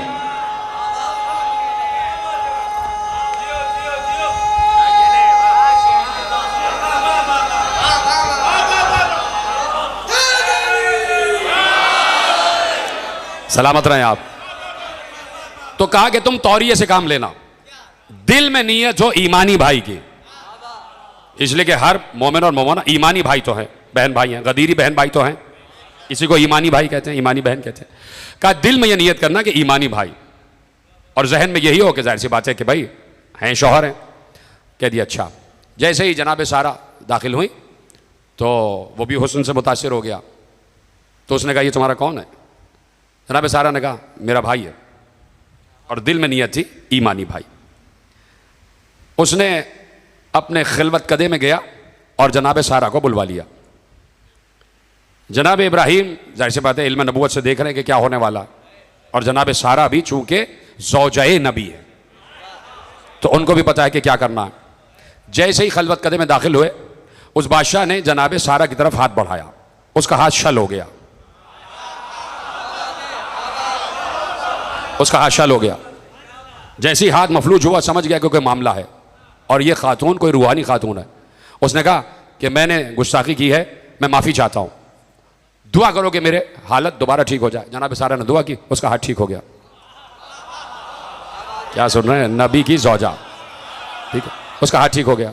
जैसे ही हाथ ठीक हुआ फिर उसने 10 दराजी की, फिर उसका हाथ फालिज जदा हो गया। 6 मरतबा ऐसा हुआ, 6 मरतबा ऐसा हुआ कि बार बार जैसे ही मासूमा की तरफ हाथ जाता था उसका हाथ शल हो जाता था।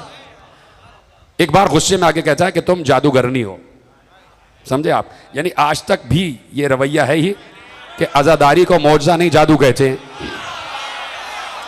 भाई नबी से अबू जहल ने कहा कि भाई लोगों ने कहा कि ये मौजज़े दिखाता है, दरख्त को उड़ा लेता है, संगरेजे इसके हाथ पे आके बात करते हैं, जानवर बोलने लग जाते हैं, तई उलझ करता है, ये बड़ा जादूगर है। तो किसी जादूगर ने कहा ये जादूगर बहुत बड़ा हो सकता है, लेकिन ये बात है कि जादू का, जादूगर का जादू ज़मीन पर तो चलता है, आसमान पर नहीं चलता। कहा तो क्या करें? तो अबू जहल से कहा कि अब जब मुस्तफ़ा आए तो कहना चांद को 2 टुकड़े करके दिखाओ। कहा यहां पर उसका जादू नहीं चल सकता, चांद 2 टुकड़े हो ही नहीं सकता। अब बात कितनी कन्फर्म हो गई कि आसमान पर जादू नहीं चल सकता। तो जैसे ही अबू जहल ने कहा चांद को 2 टुकड़े करके दिखाओ, रसूल अल्लाह ने बैठे बैठे 2 टुकड़े कर दिया। तो अब तो यकीन कर लेना कि मौजज़ा है। फौरन कहा कि भाई तुम्हारा जादू तो आसमान पर भी चल रहा है। यानी कभी भी बातिल ने मौजज़े को समझा ही नहीं। तो जैसे ही जनाब सारा 6 मरतबा हाथ इसका शल हुआ तो उसने कहा कि भाई मुझे तो तुम जादूगरनी लगती हो, तुम साहिरा लगती हो। अब जनाब सारा जलाल में आके कहती है कि एक मरतबा उसको लान किया, तानो तशनी की, और कहा सुन और दुश्मन खुदा, मैं न साहिरा हूं न जादूगर हूं, मैं नबी की ज़ौजा हूं, और जो बाहर इब्राहिम खड़े हैं वो मेरा शौहर है, और उसके हुक्म पर मैंने कहा था कि वो मेरा भाई है, और हम अल्लाह के नुमाइंदे हैं, अल्लाह की तरफ से मंसूस मखसूस अल्लाह का मुस्तफ़ा नबी है, और अल्लाह ने उसे वही से नवाजा है, अल्लाह ने उसे मौजज़ात से नवाजा है। जैसे ही उस बादशाह ने सुना फौरन एक बार कहता है कि मैं तुम पर भी ईमान लाया, तुम्हारे शहर पर भी ईमान लाया, और बहुत आव भगत की, बहुत अदब एहतराम किया। बात खत्म हो गई। जैसे ही जनाब इब्राहिम और जनाब सारा जाने लगे, बादशाह ने रोका, और रोक कर अपनी बेटी को बुलाया, शहजादी को बुलाया। बादशाह ने शहजादी को बुलाया, अपनी बेटी को बुलाया। बेटी का नाम था हाजरा।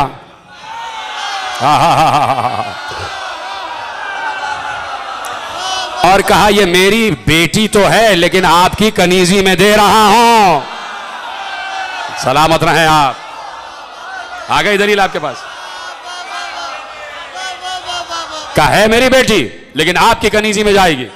आप समझो कि जिस नस्ल में मासूम को आना होता है उस नस्ल की हर मां होती शहजादी है लेकिन बन के कनीज ही आती है।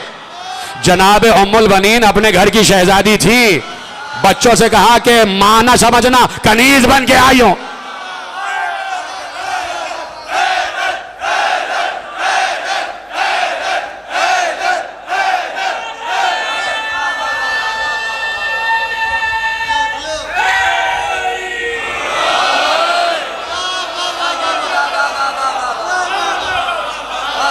सलामत रहें आप।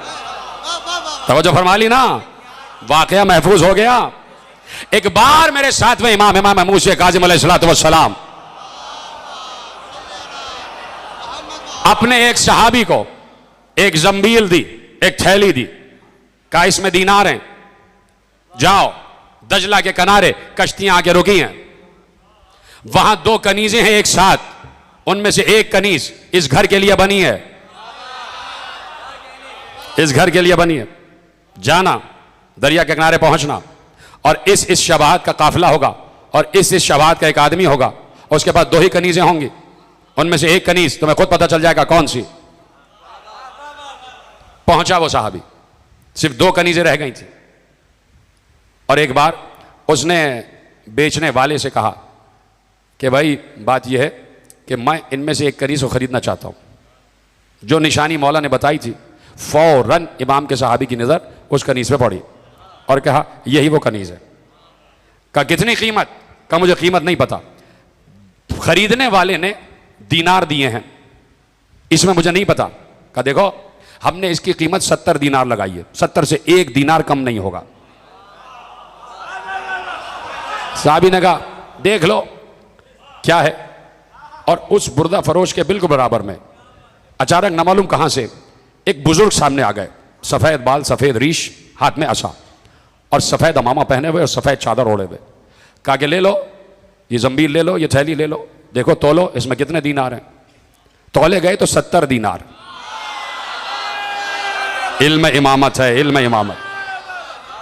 कनीज को बसद अदब लिया, अमारी पहले से तैयार थी, पर्दे पहले से पड़े हुए थे, बसद अदब अमारी को बिठाया गया, कनीज उस पर सवार हुई, अमारी के पर्दे गिरा दिए गए, किसी की मजाल नहीं कि कनीज की तरफ आंख उठा के देख सके। बसद शान इस्मत कदे तक वो सवारी पहुंची, अमारी को बिठाया गया, पहले से कुछ कनीजें बरामद हुई, अमारी का पर्दा हटा, कनीज बाहर बरामद हुई, कनीजों ने उस कनीज का हाथ पकड़ा, दामन उठाया और इस्मत कदे में आ गए। सामने साथ में इमाम तशरीफ फरमा थे, उस कनीज ने आके सलाम किया, इन्होंने जवाब सलाम दिया, कहा कि ये बताओ कि पहले से शादीशुदा हो या नहीं? कहा नहीं। कहा ये कैसे हो सकता है? अब इमाम फजीलत गिनवा रहे हैं आने वाली की, समझें इस बात को। कहा जो कनीजें आती हैं तो उनके साथ तो अजीब अजीब सुलूक होता है, तो सर झुका के कहती हैं कि जहां मैं बैठती थी वहां ये शख्स आता तो था, लेकिन जैसे ही मेरी तरफ हाथ बढ़ाता था इसका हाथ छल हो जाता था। हाय हाय हाय हाय हाय, जीते रहे। बड़ी आसानी से सुना आपने जुमला। देखिए दलील मैंने पहले दी है, दावा बाद में किया है। जैसे ही हाथ बढ़ाता था इसका हाथ छल हो जाता था। एक नूरानी बुजुर्ग, सफेद रीश, सफेद बाल, सफेद अमामा, सफेद चादर, हाथ में असा, वो आ जाते थे और इसके मुंह पे तमाचे मारते थे और इसका हाथ छल हो जाता था। एक बार जैसे ही सुना तो इतनी अजीम हदीस इरशाद फरमाई, देखिए सरशार हो जाइएगा, इसलिए कि साथ में मोहम्मद की फजीलत हो रही है और आज साथ ही सफर है, आज साथ ही सफर है, ठीक है। तो कहा कि जैसे ही सुना तो एक हदीस जो यकीनन लौहे महफूज पे लिखी होगी और यकीनन आज ही के दिन के लिए रुकी हुई होगी। एक बार जैसे ही आने वाली ने कहा और अपना शजरा बयान किया तो फौरन इमाम ने हदीस इरशाद फरमाई, अंती हमीदतुन फिद दुनिया व महमूदतुन फिल आखिरा। सुनो, तुम दुनिया में हमीदा हो और आखिरत में महमूदा हो।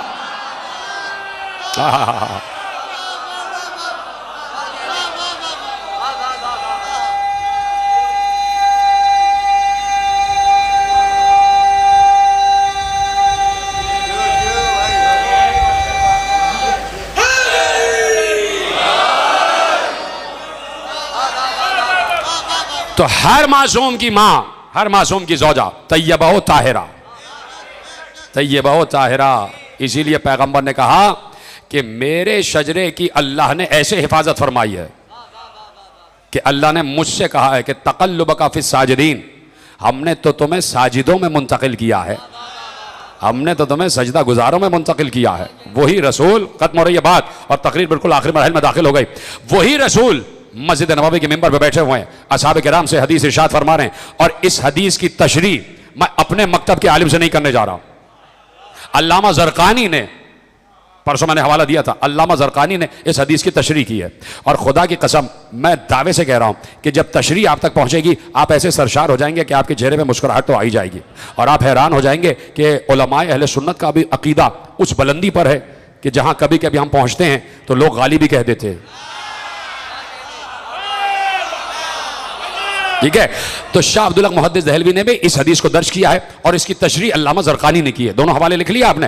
पैगंबर असहाबे किराम से महवे गुफ्तगू थे और एक बार जब अपनी तख्लीक पर बात कर रहे थे तो कहा इन्नल्लाह तआला क़द ख़लक़ा, अल्लाह ने खल्क़ किया, मिन नूरिही, अपने नूर से, नूर नबीयकुम, तुम्हारे नबी के नूर को। अब हदीस में मुसलसल कर देता हूं, कि अल्लाह ने मेरे नूर को अपने नूर से खल्क़ किया, मिन नूरिही, मेरे नूर को अपने नूर से खल्क़ किया। आपने कहा ये तो हमने हदीस सुनी भी है, कौन सी बड़ी बात है? आप इसलिए चुप हो गए कि भैया तो सैकड़ों मरतबा की सुनी हुई हदीस है। अब इसकी तशरीह आपके हवाले करता हूं, सुनने के लिए तैयार हैं? खत्म हो रही है बात, मैं थोड़ा वक्त आपका ज्यादा लिया है, लेकिन इसीलिए कि आज उम्महातुल मासूमीन पर बात हो जाए, जरूरी था, ताकि हम इमाम की खिदमत में सरशार हो जाएं, सुरखरू हो जाएं कि मौला हमने आपकी वालिदा का तस्करा वैसे ही किया है जैसे अल्लाह करता है,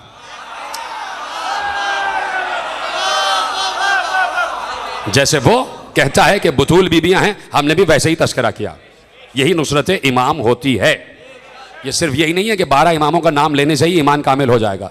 जब वहां से आवाज आए तो नुसरत भी करना है, नुसरत भी करना है। सब मिलके बोल देना बेशक, है कि नहीं? तो अब मासूम की बारगाह में मैं और आप सुरखरू हैं, ठीक है? तो अब मासूम ने इरशाद फरमाया, मासूम ने, रसूल अल्लाह ने, कि अल्लाह ने मेरे नूर को अपने नूर से खल्क़ किया। मैंने आपसे कहा कि हदीस तो बड़ी सुनी हुई है, लेकिन अल्लामा ज़रक़ानी ने उसकी तशरीह की, और इतने ज़हीन हैं आप कि शायद पहले जुमले से पहुंच जाएं कि वो तशरीह किस मंजिल पर लेके आए। उन्होंने कहा कि ये जो पैगंबर ने कहा है मिन नूरिही, अब उन्होंने लफ्ज रखा मिन नूरिही, आई मिन नूर हुआ ज़ाते ही। कहा कि अब तर्जुमा फौरन नहीं कर रहा, पहले समझाऊंगा। वो ये कहना चाहते हैं कि पैगंबर ने ये नहीं कहा कि अल्लाह ने मुझे अपने नूर खालिक से खल्क़ किया, या अपने नूर अज़मत से खल्क़ किया, या अपने नूर राज़िक़ से खल्क़ किया, या अपने नूर रहीम से खल्क़ किया, या अपने नूर करीम से खल्क़ किया, या अपने नूर सत्तार से खल्क़ किया, या अपने नूर गफ़्फ़ार से खल्क़ किया, या अपने नूर सबूर से खल्क़ किया, या अपने नूर शकूर से खल्क़ किया, या अपने नूर समी से खल्क़ किया, या अपने नूर बसीर से खल्क़ किया, या अपने नूर लतीफ़ से खल्क़ किया, या अपने नूर खबीर से खल्क़ किया। का अल्लाह ने, पैगंबर ने यह नहीं कहा कि अल्लाह ने मुझे अपने किसी नूर की सिफत से खल्क़ किया। कहा यहां जो पैगंबर ने कहा कि अल्लाह ने मुझे अपने नूर से खल्क़ किया, तो इसका मतलब है कि अल्लाह ने नबी को अपने नूर ज़ात से खल्क़ किया है, नूर सिफत से। हा, सलामत रहें आप, दुआ दे रहा हूं मैं आपको। क्या सुना है आपने जुमला?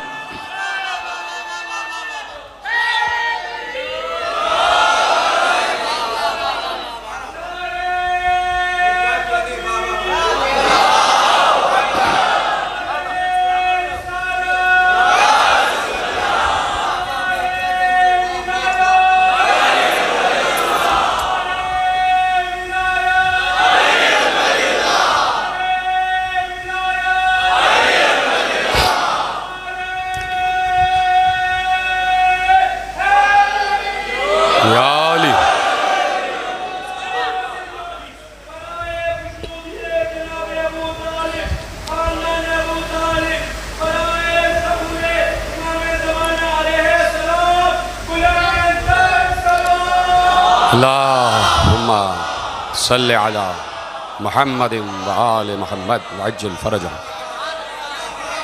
सलामत रहे। जैसे आपने सुना, आलिम अहले सुन्नत कह रहे हैं कि अल्लाह ने अपने नूरे ज़ात से खल्क़ किया। अगर कह देता कि अपने किसी नूरे सिफत से खल्क़ किया है तो एक सिफत ही का हामिल होता नूरे मोहम्मद। अब उसकी ज़ात में जितनी सिफात हैं वो सारी सिफात नूरे मुस्तफ़ा में जा रही हैं। जीत रहे हैं। जैसे आपने सुना है, कहा देखिए हमारे यहाँ इल्म तौहीद जब पढ़ाया जाता है तो उसमें यह है कि सिफत बिज़ात है, अल्लाह की हर सिफत उसकी जात का हिस्सा है, सिफत और जात अलग नहीं है। जहां उसकी जात वहीं उसकी सिफत, जहां उसकी सिफत वहां उसकी जात। तो अब अल्लामा ज़रक़ानी ने कहा कि अल्लाह का नबी कह रहा है कि अल्लाह ने मुझे अपने नूरे जात से खल्क़ किया है, तो नूरे जात में उसकी हर सिफत शामिल है। यानी नूर ज़ात में उसका राज़िक़ होना भी शामिल है, खालिक़ होना भी शामिल है, रहमान होना भी शामिल है, रहीम होना भी शामिल है, करीम होना भी शामिल है, सत्तार होना भी शामिल है, गफ़्फ़ार होना भी शामिल है, जब्बार होना भी शामिल है, क़हार होना भी शामिल है, लतीफ़ होना भी शामिल है, ग़बीर होना भी शामिल है, मोमिन होना भी शामिल है, मुहैमिन होना भी शामिल है, अज़ीज़ होना भी शामिल है, मुतकब्बिर होना भी शामिल है, वली होना भी शामिल है, अली होना भी शामिल है।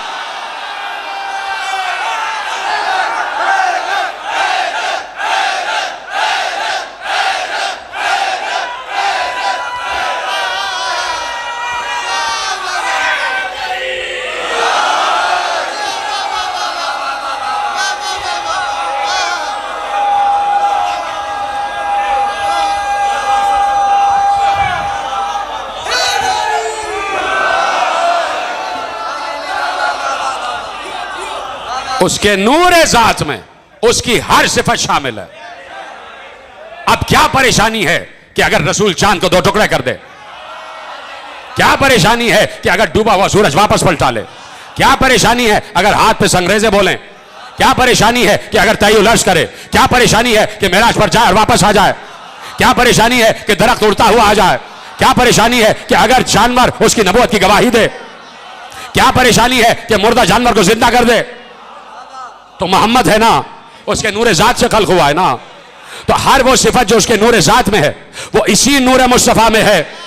तो उसी मुस्तफा ने तो कहा कि मैं अकेला मोहम्मद थोड़ी हूं, मेरा पहला भी मोहम्मद, औसत भी मोहम्मद, आखिर भी मोहम्मद।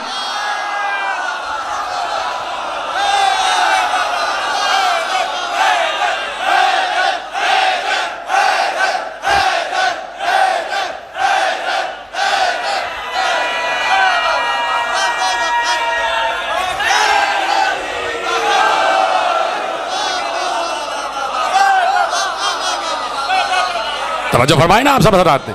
उसी मुस्तफा ने कहा कि अव्वलुना मोहम्मद व आखिरुना मोहम्मद व आखिरुना मोहम्मद व कुल्लुना मोहम्मद। तो अब अली भी मोहम्मद है, हसन भी मोहम्मद है, हुसैन भी मोहम्मद है, ज़ैनुल आबिदीन भी मोहम्मद है, मोहम्मद बाकर भी मोहम्मद है, जाफर सादिक भी मोहम्मद है, मूसी काज़िम भी मोहम्मद। तो अब जो मोहम्मद के मुकाबिल आ जाए सबसे बड़ा अबू जहल वही है।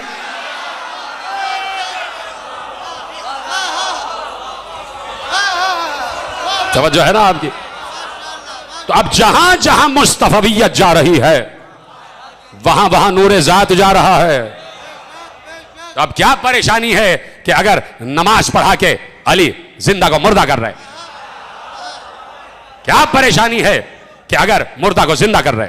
क्या परेशानी है कि अगर हसन मुश्तबा औरत को मर्द और मर्द को औरत कर रहे? क्या परेशानी है? क्या परेशानी है? क्या मालूम किसी को क्या एतराज है कि भाई मोहम्मद है, मोहम्मद औसत मोहम्मद है? क्या परेशानी है कि अगर शेर कालीन को मूसी काजिम ने कह दिया आ जा और इसे निकल जा?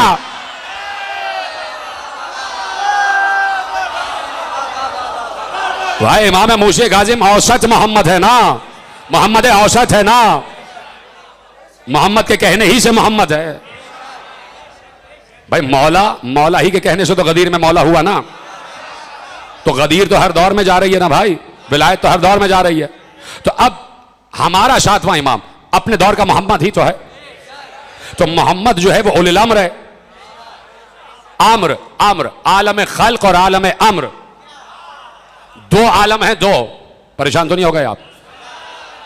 आज मैंने इन रजा असगर साहब से कहा था कि आज कोई मजलिस दूसरी लेनी नहीं है, लेकिन परेशान ना होइएगा, बस 10 या 15 मिनट की बात रह गई, उससे ज्यादा की बात नहीं। दो आलम है, आलम खल्क, आलम अम्र। अल्लाह के लिए है, अल्लाह के लिए 3 मरतबा 3 मकामात पर आयतें यहां पर खत्म हो रही। अला लहुल खल्क वल अम्र। जान लो अल्लाह ही के लिए खल्क भी है, अल्लाह ही के लिए अम्र भी है। एक होता है आलम खल्क, एक होता है आलम अम्र। आलम खल्क का मतलब यह है कि दरख्त उस वक्त तक नहीं उगेगा जब तक बीज जमीन में दाखिल ना किया जाए। जीते रहें, सलामत रहें आप। आलम खल्क, आलम खल्क यह है कि 9 महीने बच्चे की परवरिश होगी तब दुनिया में आएगा, है कि नहीं? ये आलम खल्क है। आलम खल्क ये है कि जमीन से आबखारात उठेंगे, सख्त धूप पड़ेगी और दरिया से आबखारात उठेंगे, पानी से आबखारात उठेंगे और उसके बाद बादल बनेंगे। उसके बाद अगर उसकी मर्जी हुई तो बादल टकराएंगे और फिर अगर उसकी मर्जी हुई तो बारिश बरसेगी। यानी पूरे एक निजाम के तहत चलना पड़ेगा। मौसम आएगा, सावन आएगा, भादों आएगा, मॉनसून आएगा तो बारिश होगी। ये आलम खल्क है। सर्दी आएगी तो सेब का दरख्त फल देगा, आलम खल्क है। गर्मी आएगी तो आम उगेंगे, आलम खल्क है। ये आलम खल्क है। 9 महीने बच्चा परवरिश पाएगा तो दुनिया में आएगा, आलम खल्क है। ये सारा आलम खल्क है ना, ये पूरा आलम तख्लीक है। एक बूटा उस वक्त फूटेगा जब छोटा सा बीज जमीन में दाखिल करोगे, उस पर मिट्टी डालोगे, उसकी परवरिश करोगे, उसकी परवरिश करनी पड़ेगी, देखना पड़ेगा। कुछ दिन बाद वो मिट्टी के जमीन के सीने को चीरता हुआ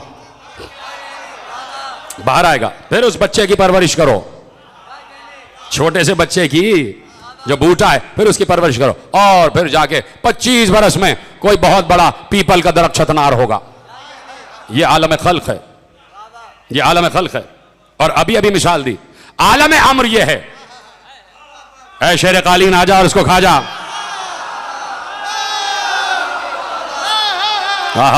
सलामत रहें आप, जीते रहें आप, जैसे आपने सुना। इसे आलम अम्र कहते हैं। आलम खल्क और आलम अम्र का फर्क मालूम हो आपको? इसी आलम अम्र के लिए अल्लाह ने कहा है, इन्नमा अम्रुहु इज़ा अरादा शयअन अन यक़ूल लहु कुन फयकुन।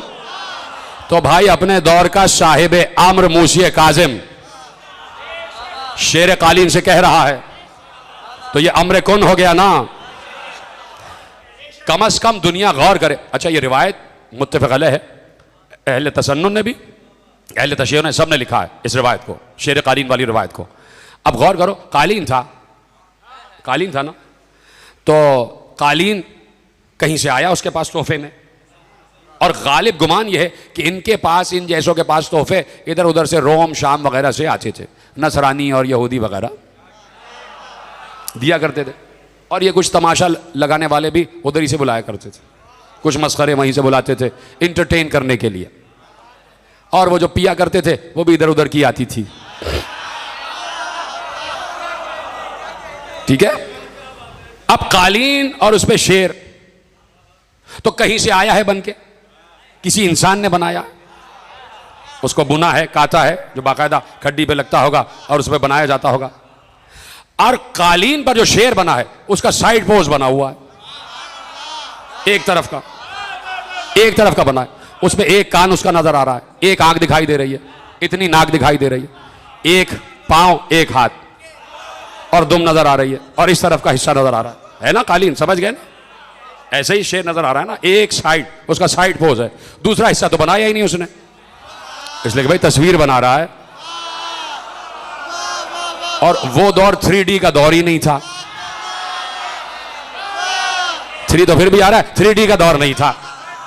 अब 3D का दौर नहीं तो एक तरफ की तस्वीर नजर आ रही है, साइड पोज दिखाई दे रहा है, एक कान, एक आंख दिखाई दे रही है, इस तरह नाक का ये हिस्सा और जिस्म का ये हिस्सा और आगे का हाथ पांव, एक एक, और शायद थोड़ा सा आगे बढ़ा दिया हो तो एक हाथ और दिखाई दे रहा होगा ऐसे, और दुम दिखाई दे रही है।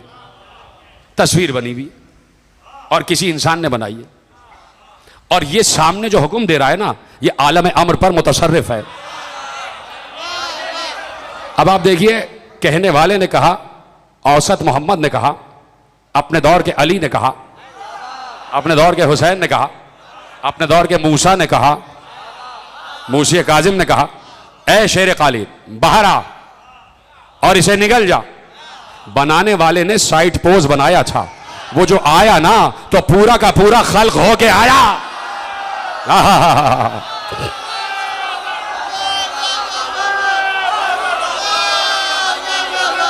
अब समझ में आया कि आदम में रूह कैसे फूंकी गई होगी।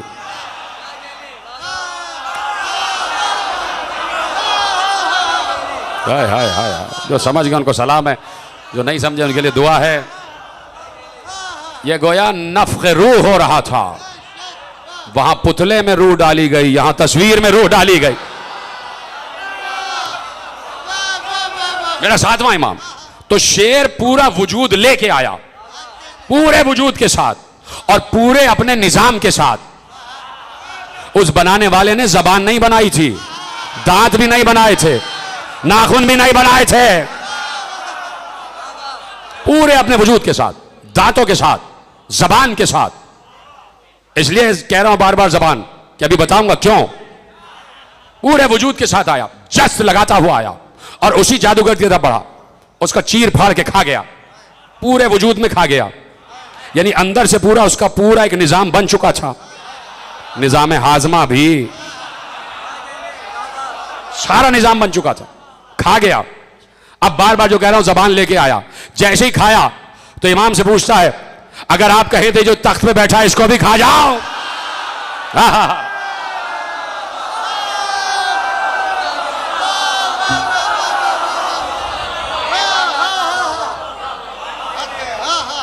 इमाम ने कहा नहीं, वापस जाओ, तस्वीर हो जाओ। जब चाहे आलम खल्क को अम्र कर दें, आलम अम्र को खल्क कर दें, इसलिए कि उसके नूरे जात से बने हैं। है जुमला तो यही था भाई, उसके नूरे जात से बने हैं, उसके नूरे जात से, बनाया उसने है, बनाया उसने है। मैंने पिछले साल एक जुमला कहा था कि फर्क यह है, कभी भी हमने नहीं कहा कि ये दो एंटिटीज हैं, अल्लाह और आले मोहम्मद, कि जो एक दूसरे के सामने खड़े हुए। कभी हमने नहीं कहा कि भाई अल्लाह और आले मोहम्मद एक दूसरे के सामने एक जैसी कुव्वत का नाम है और दोनों जो एक दूसरे को मुआहिदा कर रहे हैं। यह जरूर कहा कि जो उसके पास है वो इनके पास है, और ये अभी फिर कह रहा हूं अलल ऐलान, जो उसके पास है वो सब इनके पास है। और यकीन किया करो, जो उसके पास है वो सब इनके पास है। फर्क सिर्फ इतना है कि अल्लाह के पास जो कुछ है वो उसका जाती है, इनके पास जो कुछ है वो उसका दिया हुआ है।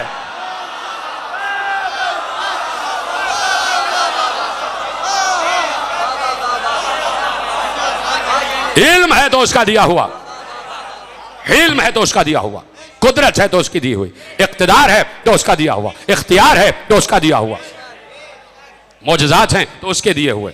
इसलिए कि वो चाहता है कि इनके जरिए से पहचाना जाऊं। हमारा क्या कसूर है, अल्लाह से लड़ो ना जाके।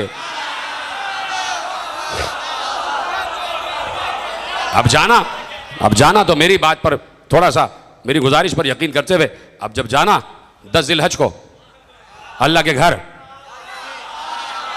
अब तक नहीं पूछा, अब पूछ लेना कि या अल्लाह इन 14 ही को क्यों, उनको क्यों नहीं।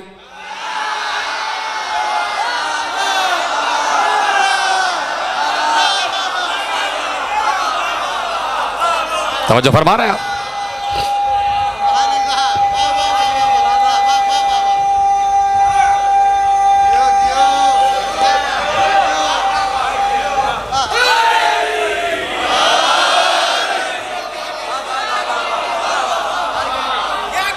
भाई मीर अनीस ने पहले कह दिया था, हालांकि अलग मौजू के मिसरे, सिर्फ एक ही मिसरा पढ़ देता हूं कि रुतबा जिसे देता है खुदा देता है, खुदा देता है। जिसे भी रुतबा बख्शता है अल्लाह बख्शता है, और जो नहीं मानता उसे अल्लाह बख्शे।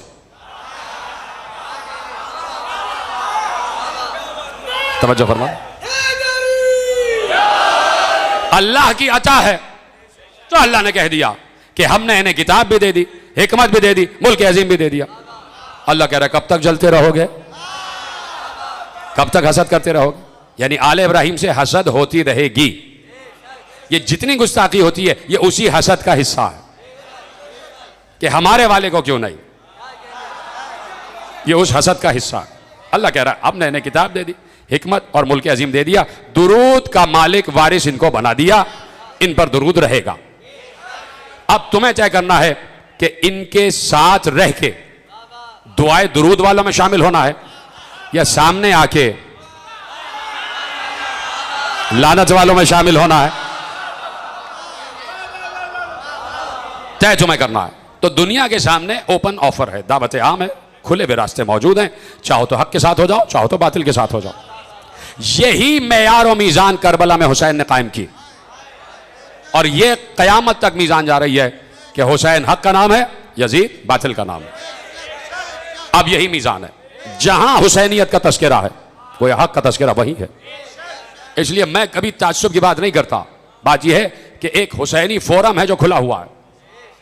शायद हमसे ज्यादा आजादारी करते हों अहले सुन्नत, इसलिए कि वो अक्सरियत में, तो हुसैन का दरवाजा खुला हुआ है।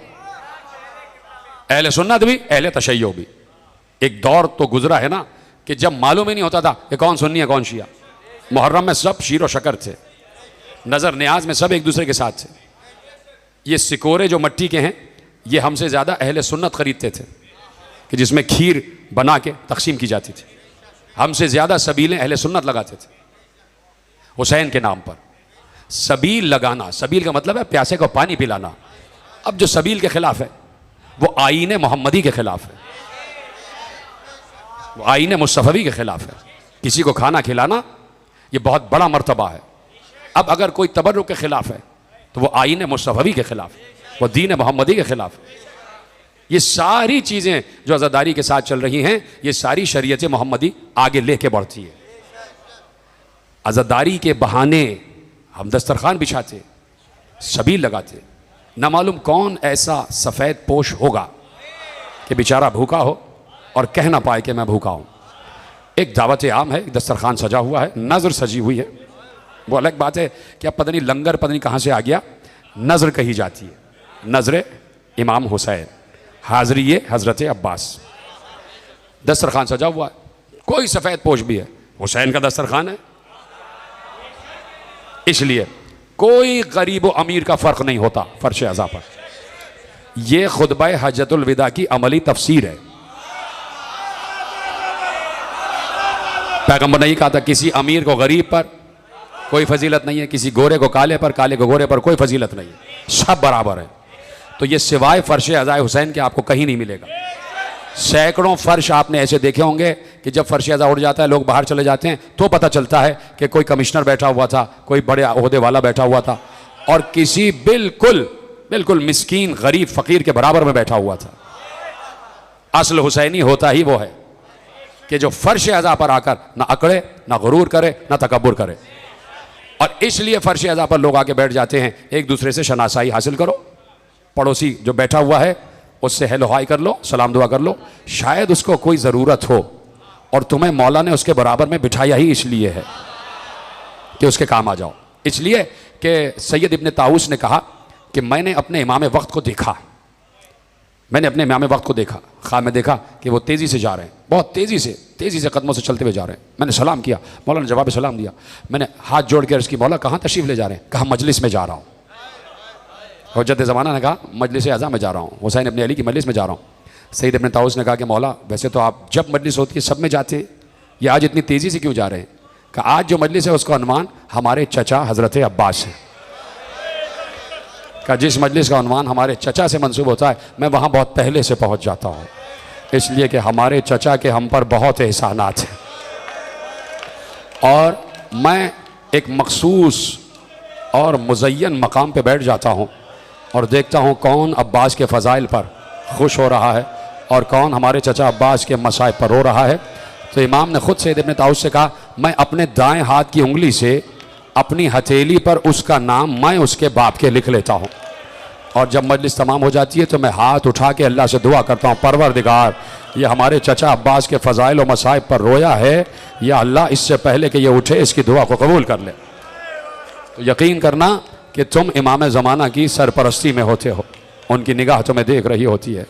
बस उनसे ये गुजारिश है कि मौला हमसे ख़ताएँ हो जाती हैं, हमसे गुनाह हो जाते हैं, हमसे कोताहियाँ हो जाती हैं, मौला आप उस सत्तार व गफ़्फ़ार के नुमाइंदे हैं, मौला हमें माफ़ कर दिया कीजिए, हमारी ख़ताओं से दरगुज़र फरमा दिया कीजिए। मौला ये आंसू ही हमारा सहारा है। मौला इबादतें तो हम करने की कोशिश करते हैं और हम ही करेंगे इबादतें, लेकिन सबसे बड़ा सहारा ये आंसू ही हैं कि जो हम आपके जद हुसैन इब्न अली पर बहाते हैं। मौला हमसे बर्दाश्त नहीं होता कि जब हम 4 बरस की सकीना का तज़किरा सुनते हैं हमारे कलेजे फट जाते हैं। मौला हमसे बर्दाश्त नहीं होता जब हम सकीना के ज़ख्मी रुखसार का तज़किरा सुनते हैं। मौला हमसे रहा नहीं जाता जब हम ये तज़किरा सुनते हैं कि हुसैन का गला कट रहा था और ज़हरा ने हुसैन के गले पर अपना गला रखा हुआ था। मौला हम चीख चीख कर गिरिया करते हैं, लेकिन मौला हमें पता है कि फिर भी हम हक अदा नहीं कर पाते, इससे भी ज़्यादा गिरिया आप करते होंगे मौला, हमें मालूम है। चूँकि पर्दे हैं तो हम आपको देख ही नहीं पाते मौला, हम गिरिया कर रहे हैं, हमारा गिरिया करना कबूल कर लीजिए मौला, हमारा पढ़ना हमारा सुनना कबूल कर लीजिए, इसलिए कि मौला यही हमारी अज़ा के दिन हैं, यही हमारी गमखारी के दिन है मौला। हम चाहते हैं पूरे साल गिरिया करें, लेकिन जब भी करबला याद आ जाती है हमारे दिलों पर ठेस लगती है, हमारे कलेजे छलनी हो जाते हैं। जब भी किसी गरीब उजड़े हुए मुसाफिर का तस्करा सुनते हैं, जब भी किसी लूट जाने वाले काफिले का तस्करा सुनते हैं, फ़ौरन हमारी निगाह करबला की तरफ चली जाती है।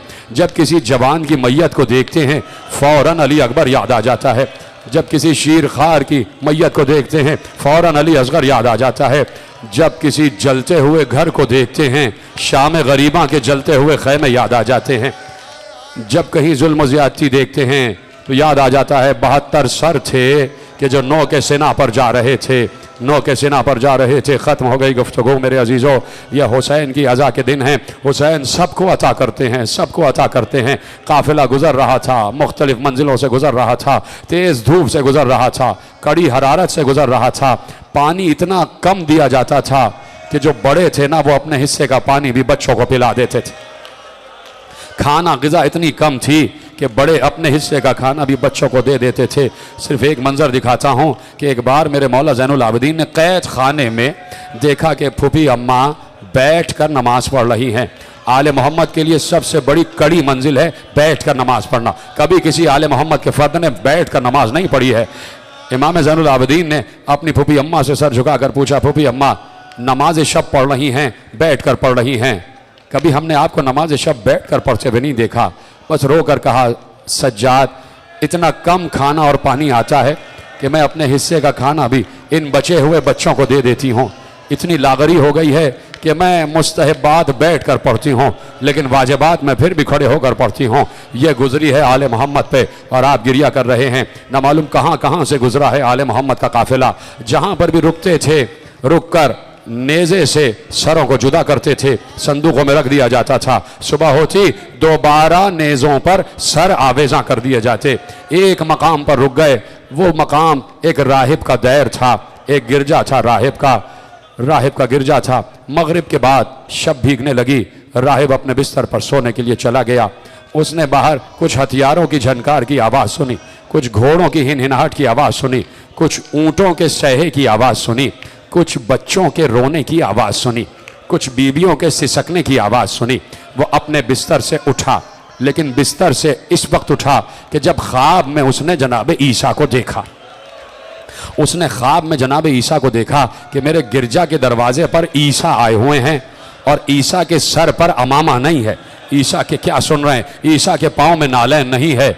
उसने हाथ जोड़कर कहा, ए रूहुल्लाह, ए नबी अल्लाह, कभी आपको इस आलम में मैंने न किताबों में सुना है न कभी किसी ख्वाब में देखा है, ये क्या वजह है? तो जनाब ईसा कहते हैं, वाय हो तेरी नींद पर, तेरे दरवाजे पर मोहम्मद मुस्तफ़ा आए हुए हैं और तू सो रहा है। बस उसकी आंख खुली, तेजी से दौड़ता हुआ, इसलिए कि कहता है कि अभी शाम को तो मैं सामने मौजूद था, कुछ भी नहीं था। तेजी से दौड़ता हुआ दरवाजे पर आया, दरवाज़ा खोला तो हैरान रह गया कि सामने बहुत सी मिशालें रोशन थी, बहुत से चिराग रोशन थे। कुछ सिपाही इधर बैठे, कुछ सिपाही उधर बैठे। थोड़ी दूर उसने निगाह की तो देखा कुछ बीबियां बैठी हुई हैं जिनके सरों पर चादरें नहीं है। उन बीबियों के दरमियान चंद बच्चे बैठे हुए हैं कि जो बड़े मुज़महिल दिखाई दे रहे हैं, बड़े लागर दिखाई दे रहे हैं। थोड़ी सी निगाह आगे बढ़ाई, देखा एक कैदी जंजीरों में जकड़ा बैठा हुआ है। उसने कहा अजीब काफिला है। अब जब मुड़ के उसने अपने गिरजा की दीवार पर निगाह की तो उसने देखा कुछ नेज़े दीवार से टिके हुए रखे हुए हैं और वो नेज़े खाली नहीं हैं, उन पर कटे हुए सर आवेज़ा हैं। वो उन नेज़ों के करीब आया, एक एक सर को देखता गया, एक एक सर को देखता गया। एक नेज़ा बहुत बुलंद था, बहुत बुलंद था, उस पर जो सर था राहिब उसके सामने रुक गया, ठिठक कर देखने लगा, ठिठक कर देखने लगा, देखता ही रह गया, देखता ही रह गया। मालूम होता जैसे उसने कभी देखा था, जैसे इस कटे हुए सर को कभी देख चुका है। पलट के आया है और सिपाहियों से पूछा, तुम्हारा सरदार लश्कर कौन है? शिम्र आगे बढ़ा, खूली आगे बढ़ा, कहा हम हैं। कहा कौन सा काफिला है? कहा बागियों के अहले हरम है। कहा ये कटे हुए सर किसके हैं? कहा हाकिम वक्त के खिलाफ बगावत की थी, ये उनके कटे हुए सर हैं। कहाँ जा रहे हो? कहा ये सर हाकिम वक्त को तोहफे में देने जा रहे हैं, इनाम मिलेगा, हजारों दिरहम इनाम मिलेगा। कहा अच्छा, क्या पूरी शबबाशी का इरादा है? कहा शब को यहीं रुकेंगे, सुबह को यहां से जाएंगे। राहिब ने कहा ये जो बुलंद नेज़े पे सर है, क्या थोड़ी देर के लिए सर मुझे दे सकते हो? क्या थोड़ी देर के लिए? कहा नहीं, हाकिम बहुत इनाम देगा। जैसे ही लफ्ज इनाम सुना, राहिब अंदर गया, थैली उठा के लाया, 10,000 दीनार उसमें थे। कहा 10,000 दीनार रख लो, चंद लम्हों के लिए सर मुझे दे दो। उसने कहा देखो सुबह होने से पहले पहले ये सर हमें वापस कर देना। दीनार की थैली उसने रखी। राहिब ने एक बार सर को नौ के सिना से जुदा किया तो जहां से जुदा हुआ वहां से एक लहू की धार थी जो बह रही थी। बड़े एहतराम से उसने अपने हाथ में उस कटे हुए सर को लिया, अपने दैर में दाखिल हुआ। दैर में अंदर दाखिल हुआ तो देख रहा था कि कहां रखूं इस सर को, कहां रखूं इस सर को। अचानक उसकी निगाह उस पत्थर पे पड़ी जिस पत्थर पे मुकद्दस इंजील रखी हुई थी। मुकद्दस पत्थर था, वो मुकद्दस पत्थर नहीं बल्कि इंजील की रहल थी। उसने अपने किसी खादिम से कहा इस इंजील को हटा के रख दो, इस इंजील को हटा के अलग मकाम पे रखो। इंजील को रख दिया गया। जहां इंजील रखी जाती थी वहां उस कटे हुए सर को रखा। दो जानू होके बैठ गया, थोड़ी देर देखता रहा, फिर अंदर गया, मुकद्दस और तहारत वाले पानी को लेकर आया। उस पानी से उसने सर को धोना शुरू किया। जैसे जैसे सर को धोता जाता था, सर की जुल्फों में भी खून लगा हुआ था, उसके चेहरे पर भी खून था, उसकी रगों में भी खून चिपका हुआ था। जैसे जैसे पानी से सर धुलता जा रहा था, वो सर से लगा हुआ खून पानी के साथ गिरता जा रहा था। लेकिन उसकी हैरत की इंतहा न रही कि पानी जमीन पर नहीं गिर रहा था, बल्कि वो पत्थर उस खून वाले पानी को जज्ब कर रहा था और पानी जमीन पर नहीं आ रहा था। उसने ये मौजज़ा देखा, दो जानू होकर बैठ गया, उस सर से हाथ जोड़कर पूछता है, ऐ सर, तू किसी बरगुजीदा का सर है, तू किसी मुंतखब का सर है, तू किसी आला और अरफा का सर है। हाँ मैं ये जानता हूं, तेरे गले की खुश्क रगें बता रही हैं कि तुझे प्यासा ज़िबा किया गया है। तेरी आंखों के हलके बता रहे हैं कि तेरे बेटे को तेरे सामने मारा गया है। तेरे चेहरे की जर्दी बता रही है कि तेरी बहनों के सर से रिदा छीनी गई है। तुझे तेरे हक की कसम तू बता दे कि तू कौन है। खत्म हो गई बात। जैसे ही हक की आवाज आई, एक बार सर में लर्जा पैदा हुआ, सर से आवाज आई, ऐ राहिब, तुझे याद नहीं तू मदीने में आया था, मैं 5 बरस का था, रसूल अल्लाह की गोद में था, तूने कहा बेटे नहीं होते, मैंने तुझे 7 बेटे दिए। राहिब, मैंने वादा किया था मैं आऊंगा, ले आज हुसैन अपना वादा पूरा करने आ गया। लेकिन आज हुसैन तन्हा नहीं आया, मेरी बहन ज़ैनब, मेरी बहन उम्मे कुलसूम, अरे मेरी बच्ची सकीना, मेरा बेटा ज़ैनुल आबिदीन।